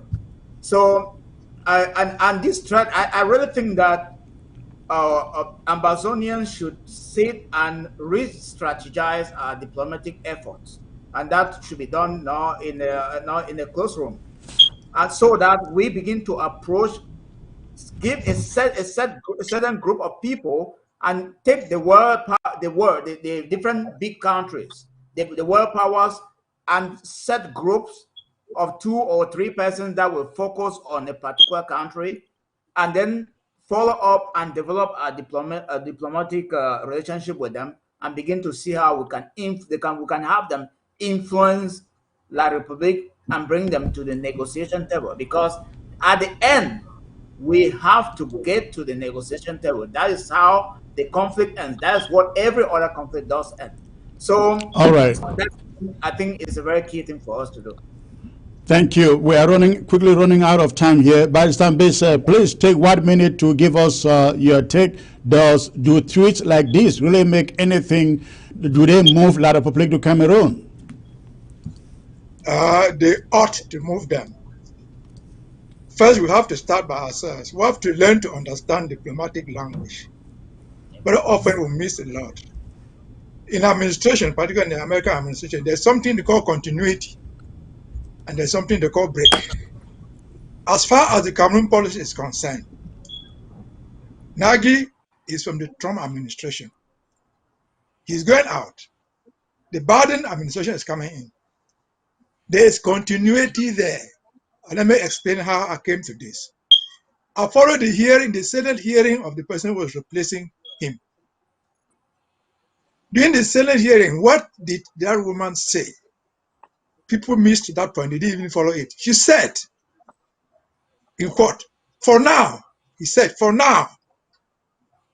And then he repeated, said, "Take my words, for now, we still recognize the boundaries of Cameroon. For now, we still recognize the boundaries of Cameroon." That's a lot of loaded diplomatic language. Yep, that's right. And some of us, we made a mistake. Nagy is not any other diplomat. He's an American diplomat. Anybody standing on that podium talking for the State Department of the United States has a lot of diplomatic meaning. There are many things Americans can shout and do, but there are many things they can just press a button and some other countries will act on their behalf. They don't need to go and do everything. And let us be reminded that tomorrow Amazonia, there will still be an American embassy in Yaoundé. It will always be there. They went there for a purpose. They didn't create embassy there to defend Amazonia. No, they have an interest there. So they are telling Yaoundé, you are missing the opportunity. We lose nothing by recognizing Amazonia.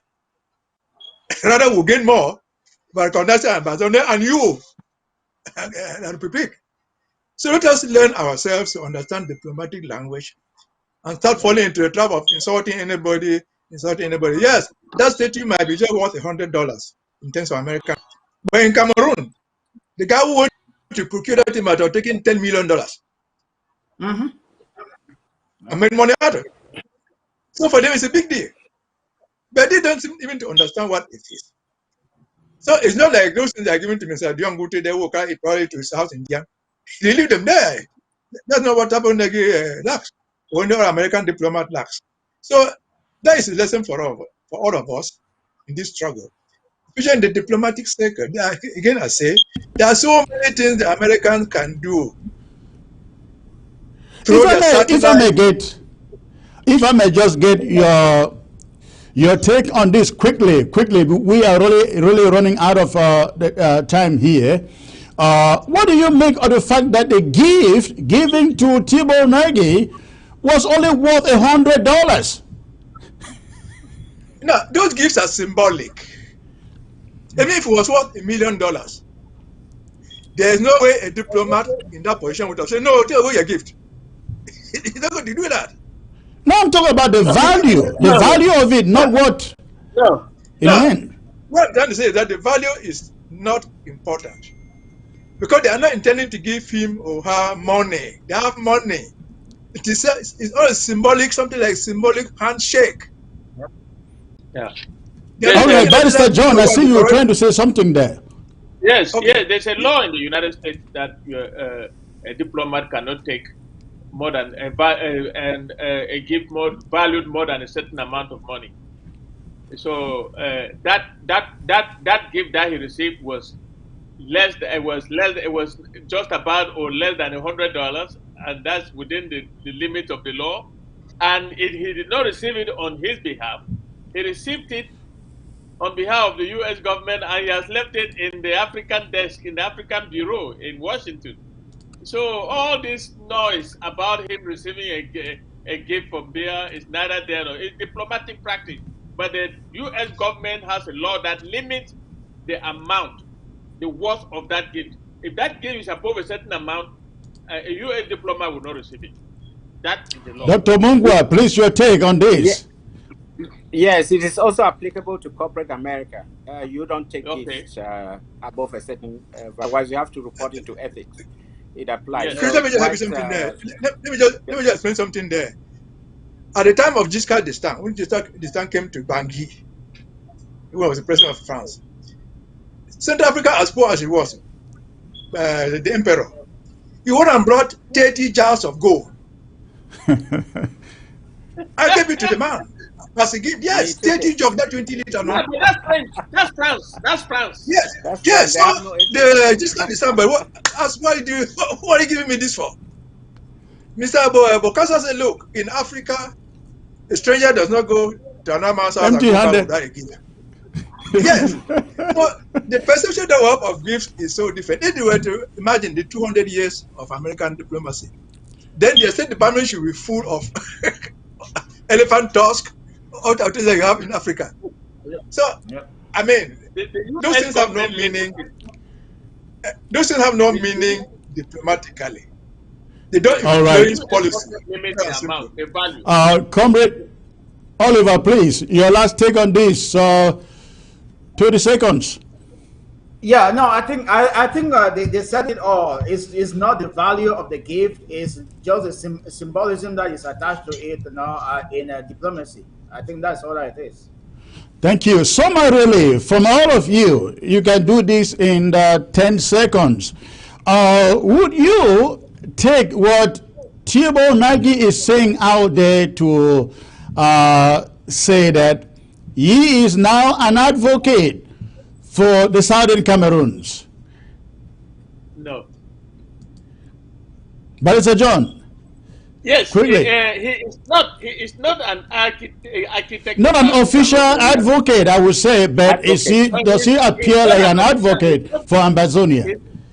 He's not an official advocate of Ambazonia, but he's a free citizen of the United States.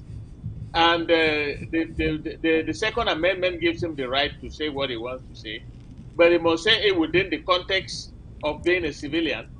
And he is not forbidden using his knowledge of diplomacy to make the statements he made. But those statements are not considered official statements. But as we have all said, a former diplomat who has just left office, his opinion is always counts. And Thibault Nagy has worked on Cameroon long enough to know where we stand now. And he is telling La Republique that these people are no longer in your portfolio. All right. Dr. Bungwa, please. Yes, I think I agree with that. I think also to add on to what Barrister John just said, he's not saying that in a vacuum.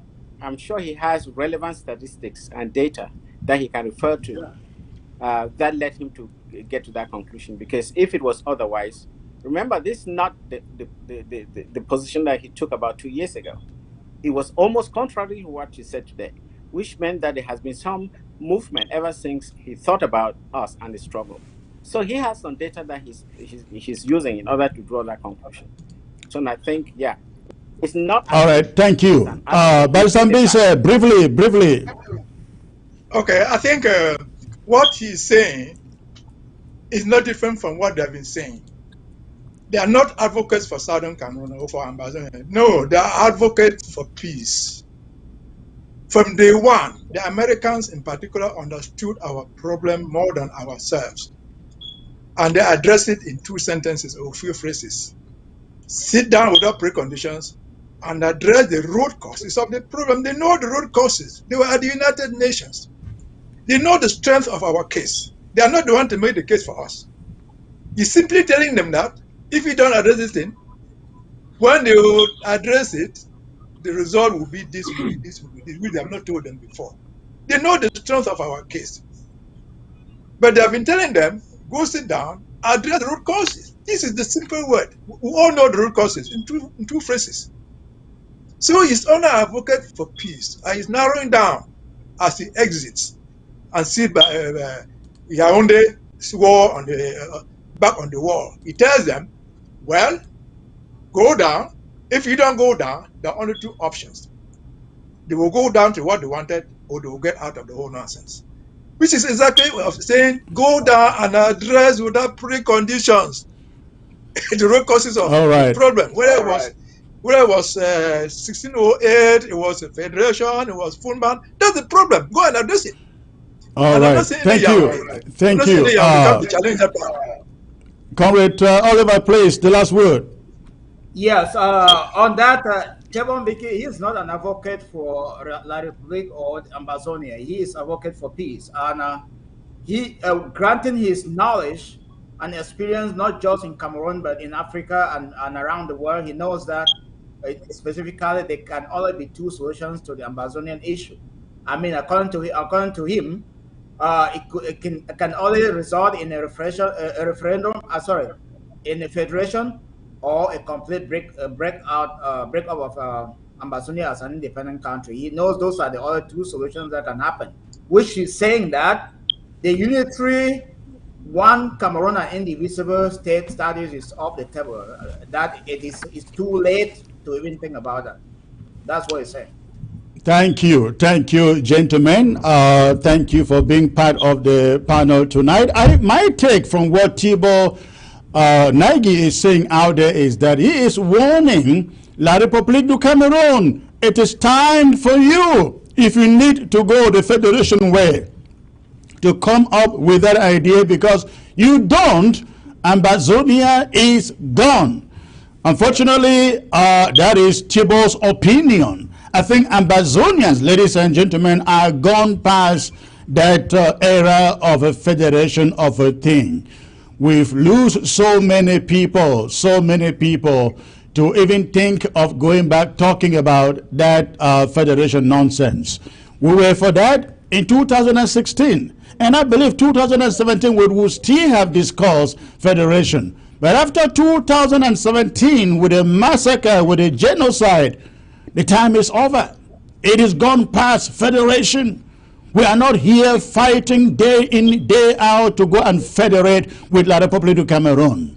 You federate with La République du Cameroon, we will end up worse than what we are today. You listen to that Osman May talking about their plan for Cameroon after Paul Biya. Ambazonia, the southern Cameroon, did not feature anywhere in that plan. And you think that we can just go sit down, discuss federation with Osman May, with Kamto, with the Betis and the Boulous, and then just go back to living normal lives? I bet you in 10 years, only in 10 years, they will start taking back everything. You know, they believe that whatever we have, they have to give it to us.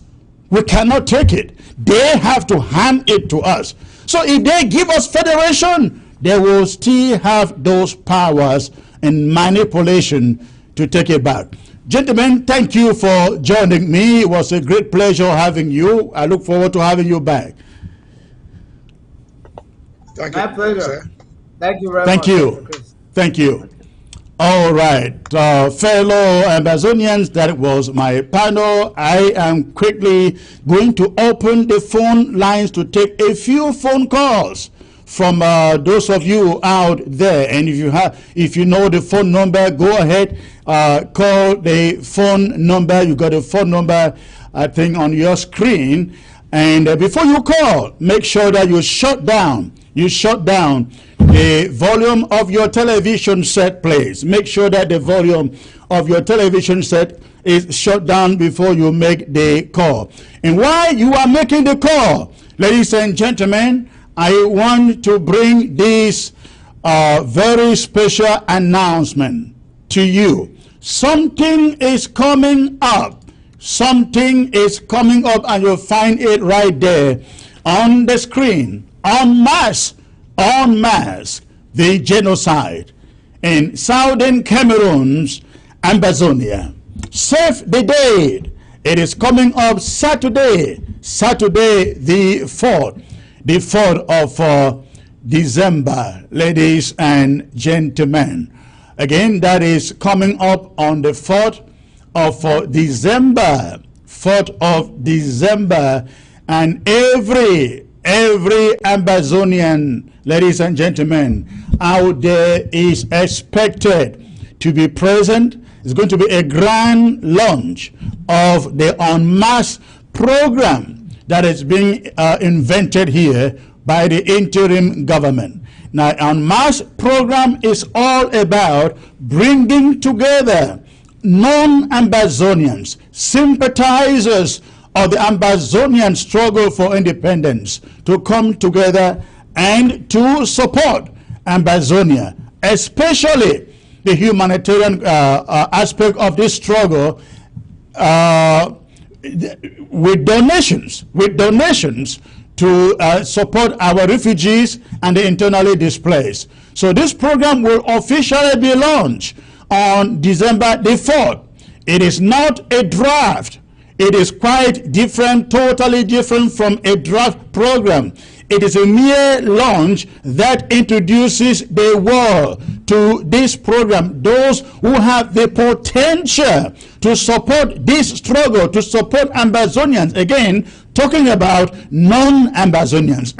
And the most important role that you Ambazonians will have to play during this launch is to bring in NGOs, non-Ambazonians, grant makers who can come in to support the humanitarian catastrophe that we know is ongoing in this struggle.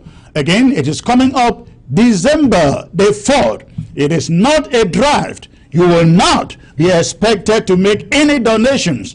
All that you are expected to do is to look around, invite corporations, invite NGOs, invite grant makers who may see the need and see the burden to come in and support Ambazonia. So please mark the date that is coming up on December the 4th. All right, let me get to the phones right now and get to the first caller. Hello. Hello. Good evening, Secretary Chris. Good evening, sir. May I know where you are calling from, please? Yeah, I'm calling from Finland. Okay. What is the contribution? Yeah, I just have a little bit of concern, particularly the chairpersons of Pemani Muba, Meme, and Fako. Why is it that they are not fighting? What's the problem? Because it's like all the time, it's like only the northern zone fighting. What are the chair people doing to mobilize their guys to fight? Oh, do they don't have fighters? They should make this thing to be even so that the burden shouldn't be too much on the northern zone. So the chair people and the local chair, they should do something. They should do something. They have drafted to these people. They shouldn't make the way to be so much on the southern zone. They should do something. That's my concern. And let's let this message go to those chairpersons in charge. We need to see action, not political kind of talking, action. There's no need calling generals or people just when we are not seeing the action that they are doing on the ground. And we don't want all right. Thank you for the call. I will, however, say you sound divisive to me, and that is not the way to go, sir. Thank you for the call. All right, let me get to the next caller. This is Ground Zero. Hello. Hello. Can you turn down the volume of your television, sir? Yes, I've turned down the volume. All right, may I know where you are calling from, please? Can you get me now? I am calling from Douala, Ground Zero from Cameroon. Okay, what is your contribution? So my contribution is that that woman who was standing and talking very loudly that there will not be Southern Cameroon, there will not ever be Southern Cameroon. That woman, she's feeling fat only because of the small post that the government has given her, and she is feeling as if that is all and all. She is not thinking of the generation that is coming after her. She has done her part. She is there enjoying with the small token that is being given to her from the Yaoundé regime, and she's not thinking what the other children are growing behind and what they will have and how they will live their life. So those are those enablers that when independence have been achieved, we will not want them to. We will not want to see them in our land, because these are viruses in the struggle. And I want to pass more information about the going of Chief Dr. Diongu Forte in Bamenda, because he went there and misfire, and that is misfire. There is a sense there, as I am seeing, because he is making it in the way that when he knows that it is time for Ambazonia to regain their independence, so that when we get our independence, he will come up with a statement that he contributed for the sovereignty, he contributed for the independence. Well, did you really think he meant it? I don't think he meant that. So you think that we will now all of us go and begin to fraternize with him because he came down to Bamenda and made a statement about independence? It is action that matters. But listen, thank you for the call. We need to get to other callers. Okay. All right. Let's see who is next here. Hello. Hello. Good evening, sir. May I know where you are calling from, sir? I'm calling from Belgium. This is Raymond. Okay, did you call a few minutes ago? Yes, I just want to make a little bit of contribution to your show because I'm very pleased with what you're doing, and without you and some of the others, we would not have been at this stage where we are. So I want to say, really want to give you a high five for what you're doing to update Ambazonians worldwide on what is happening on ground zero. Yeah, one thing I want to say to cut everything short was about what this woman said, that there's never going to be an Ambazonia. So for some reason, I don't know why she said so, or has she just decided to be non-Ambazonian? So can you highlight also why she said so? Because for me, I don't know why she said so. Thank you. Well, I think it is simple. Everybody, Ambazonians in particular, who are serving in that regime, believe that everything starts and ends with them. And so if they have not endorsed it, what other dream cannot happen? They are in the position of power. They are making their money and making money particularly at the backdrop of this war. And how else do they show that they are for the regime? By coming out and making statements like these ones. However, we think Ambazonians are smart enough to know that lackeys like this lady, whom after this regime we have nowhere to go, they know. They don't say it because they mean it. They know they are coerced to say it. Thank you for the call. Thank you, Secretary Chris. Bye.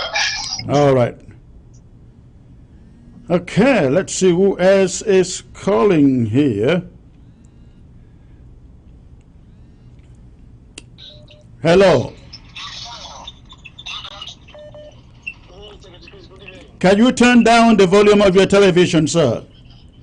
Yes, turn down, sir. All right, where are you calling from? I'm calling from Sweden. All right, and what is the contribution, sir?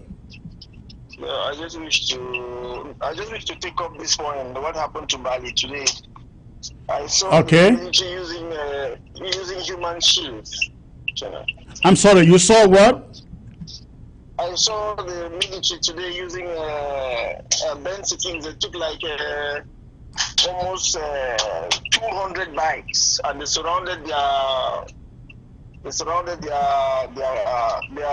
ammo cars and were marching into Bali. And our forces from where? From Bamenda? From Bamenda, they were coming into Bali. I don't know. Okay. Maybe you have not seen the video, but the video is out there now on social media. Okay. And they had like 200 bikes surrounding them. That's a new strategy that Betty Asomo was talking about. They have changed the strategy now. They want to use human shields. They want to use civilians to invade our land. They want to surround their cars. They want to use our civilians like their ammo cars now. Well, they can use civilians along our roads.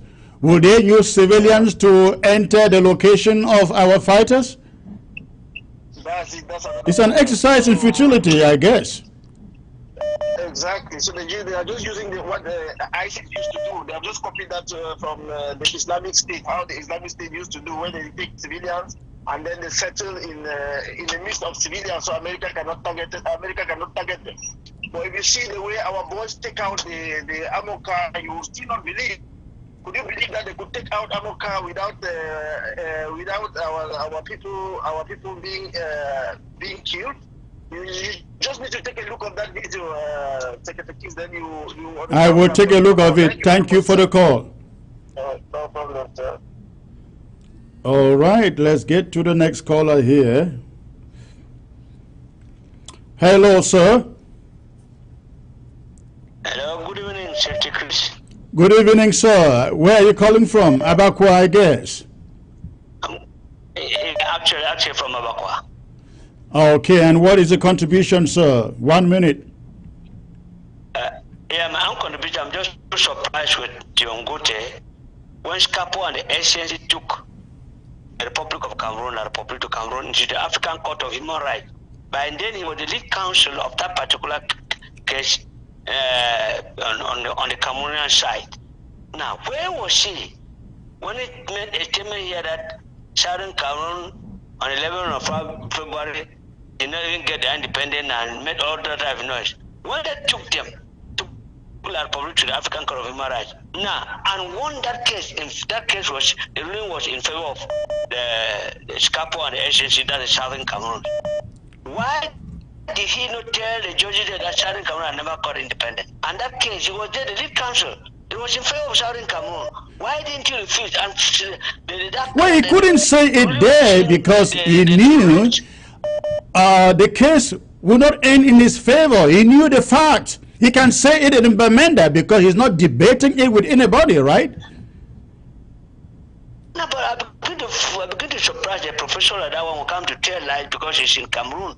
Why did he not refuse that particular case? And that ruling was in favor of Southern Cameroon, that the Republic... Yeah, they lost the case. Again, that's what I'm saying. He couldn't have said it there. The damages, the damages done to Southern Cameroon, and to rebuild back all what they had destroyed till death, and to dialogue with us and to see that all those things are given. I wonder whether Diongute Cameroon had ever done all that as of that ruling that was in favor of Southern Cameroon. He had the ruling. He was the lead counsel, and he had all those documents. I don't know what I want people in this government. I don't know what is really wrong with them. You know, it's a big shame when I got Diongute saying that. I just laughed at me. I just talk to a man like a lady like that, Ashley Kilo. Between 1975 and 1980, when the father had a new city hotel, they called it was the nightclub there. Many a time we go to the tea time down. She was in the lodge. Nobody could dance with her. She was just rolling around one and nobody could dance with her. Then just she was developed that one makes her to what she is being intelligent because no guy could even run behind that particular Sherry Kilo. And she knew, and we always talk with her, that girl, what happened with the father.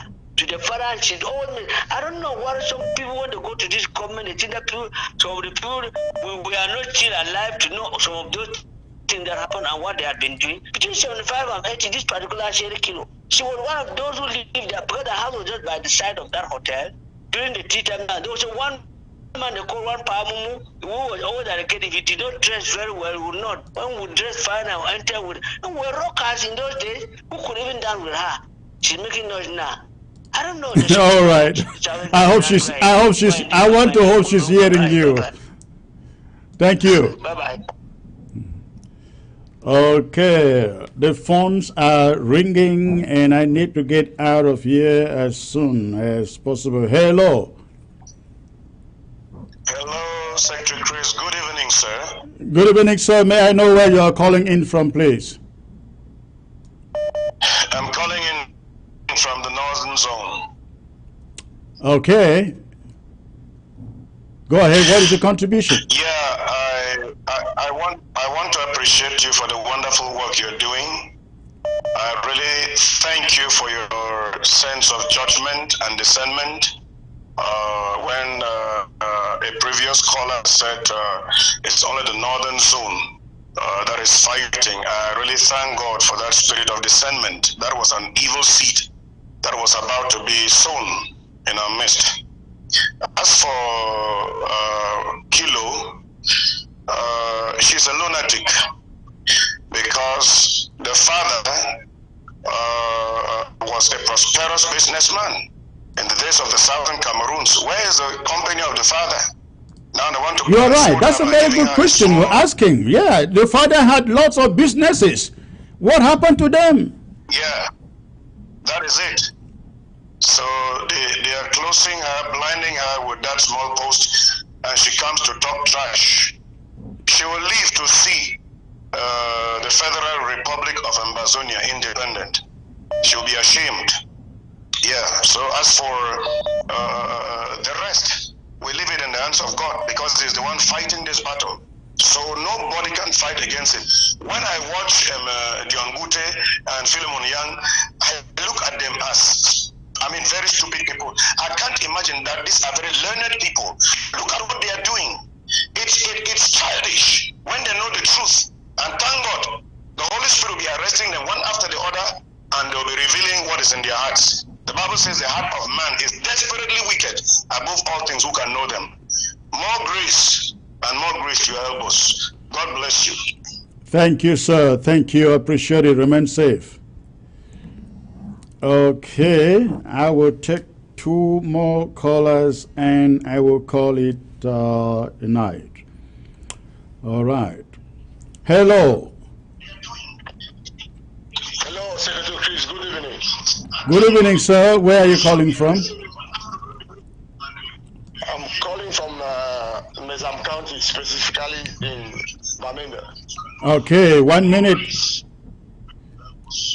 Yes, I wanted to lay emphasis much on this Anglophone elite in Yaoundé. You know, they are in the business, they are in the market. When we keep on insulting them, we make ourselves fools instead of focusing on what is very important. They know, even that lady who I just spoke, that kilo that has just spoken now, they know that we are gone. They are deceiving those Francophones. That's how I call them. They are stupid. We Anglophones are smart. You don't expect them to come. They are looking for their gari. They want more posts. They want to squeeze money from What makes them feel that they cannot make their gari as Southern Cameroonians in a free and independent state? Yeah, for the moment, let them be leaking the oil. That is what they are thinking for the moment. They are wavering over opinion, but in their heart, the deepness of their heart, I've been in the field or on the ground. I hear what people talk, their own relatives every day in their own homes. They know they have been dispersed. They don't love them for what their utterances. That does not cancel the fact that they don't put in mind that we are gone. As the simplest, even a mother of even a mother of even 80 years, 90 years, we know what more of a landed woman. So please, we should not focus ourselves on people who don't know what they are doing. They are mainly deceiving, who are leaking oil and they are mainly deceiving those from the foods. They are dooms. All they don't do, they know. Even when he spoke here, he said something, it was a reality. It was not forced to say what he said here. It was something premeditated. He knew what he was saying. They are playing a kind of a game. So they are only waiting for the time to come. So please, we should focus very much on what we have to do concerning what the Osman may said. That any time from now, anything can happen in Larab. We should try to elaborate on that and see how we can, work hard to raise money to block our borders. When time comes, that happens. Thank you. Thank you, sir. Thank you. All right, I get the last caller now, and I call it today. Hello. Hello. Can you turn down the volume of your television, sir? Yeah, can you hear me now? Can you hear me now? I still hear a background noise. Okay, I just turned it off. All right, yes, I can hear you. Where are you calling from? I'm calling actually from Ground Zero. Yes, precisely what town, sir? Actually, precisely in Boya. Okay, all right. What is your contribution? I just heard you made a statement, so I wanted to ask you a question, like giving it as an answer. Because you asked whether most of these Anglophone elites, whether they can be comfortable having a future in a free Amazonia. Right. So the question I wanted to ask you as an answer to that is, can you tell us the value of an ENAM qualification in a free Amazonia? I think to me that answers it. The value of an ENAM qualification in a free Amazonia. The value of an ENAM qualification in a free Amazonia. Maybe you open up a little bit on that to let me know what you mean by that. Now, what I mean is most of these elites, so-called elites, they are not our representatives. We never voted them. Most of them are they have left ENAM, and ENAM is a French institution that was actually created before the independence of French Cameroon. So it's a colonial institution that trains our so-called elites and their elites. So tomorrow, these people know that they have lost it. If we have a free country, they won't have a place. Because we won't, our SDOs will not go through ENAM. Our county heads will not be products of ENAM. Well, we will not have anything like SDOs. We don't have anything like what again, district or divisional deals, other nonsense we dealt away with. That's a French system of government. It's not Anglo-Saxon. Yeah, that's the professional certificate most of these people have. They have professional certificate that have trained them. Those certificates, those qualifications have trained them for particular positions. Right. A francophone or an NAM-trained ASDO is an official. I can't even call it administrative official who commands the forces. Who won't have elected officials. So automatically they won't have a place. That's why they're fighting tooth and nail to have. Yeah, you are correct, because they can't stand elections anywhere in Ambazonia and win. There is no way they can win any election in Ambazonia. Thank you for the call. They know yeah, you're welcome. All right.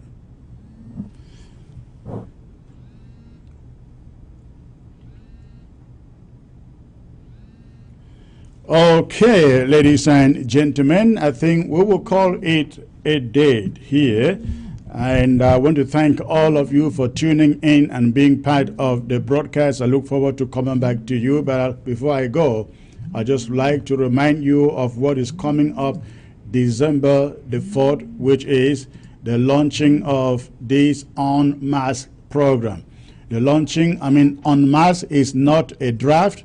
It is a launch of a program that can bring non-Ambazonians together to support the Ambazonian struggle, especially the humanitarian cause of this struggle. And so please, we are asking every one of you out there, especially in Europe and USA, you know of NGOs or any other organizations, companies that can support humanitarian initiatives.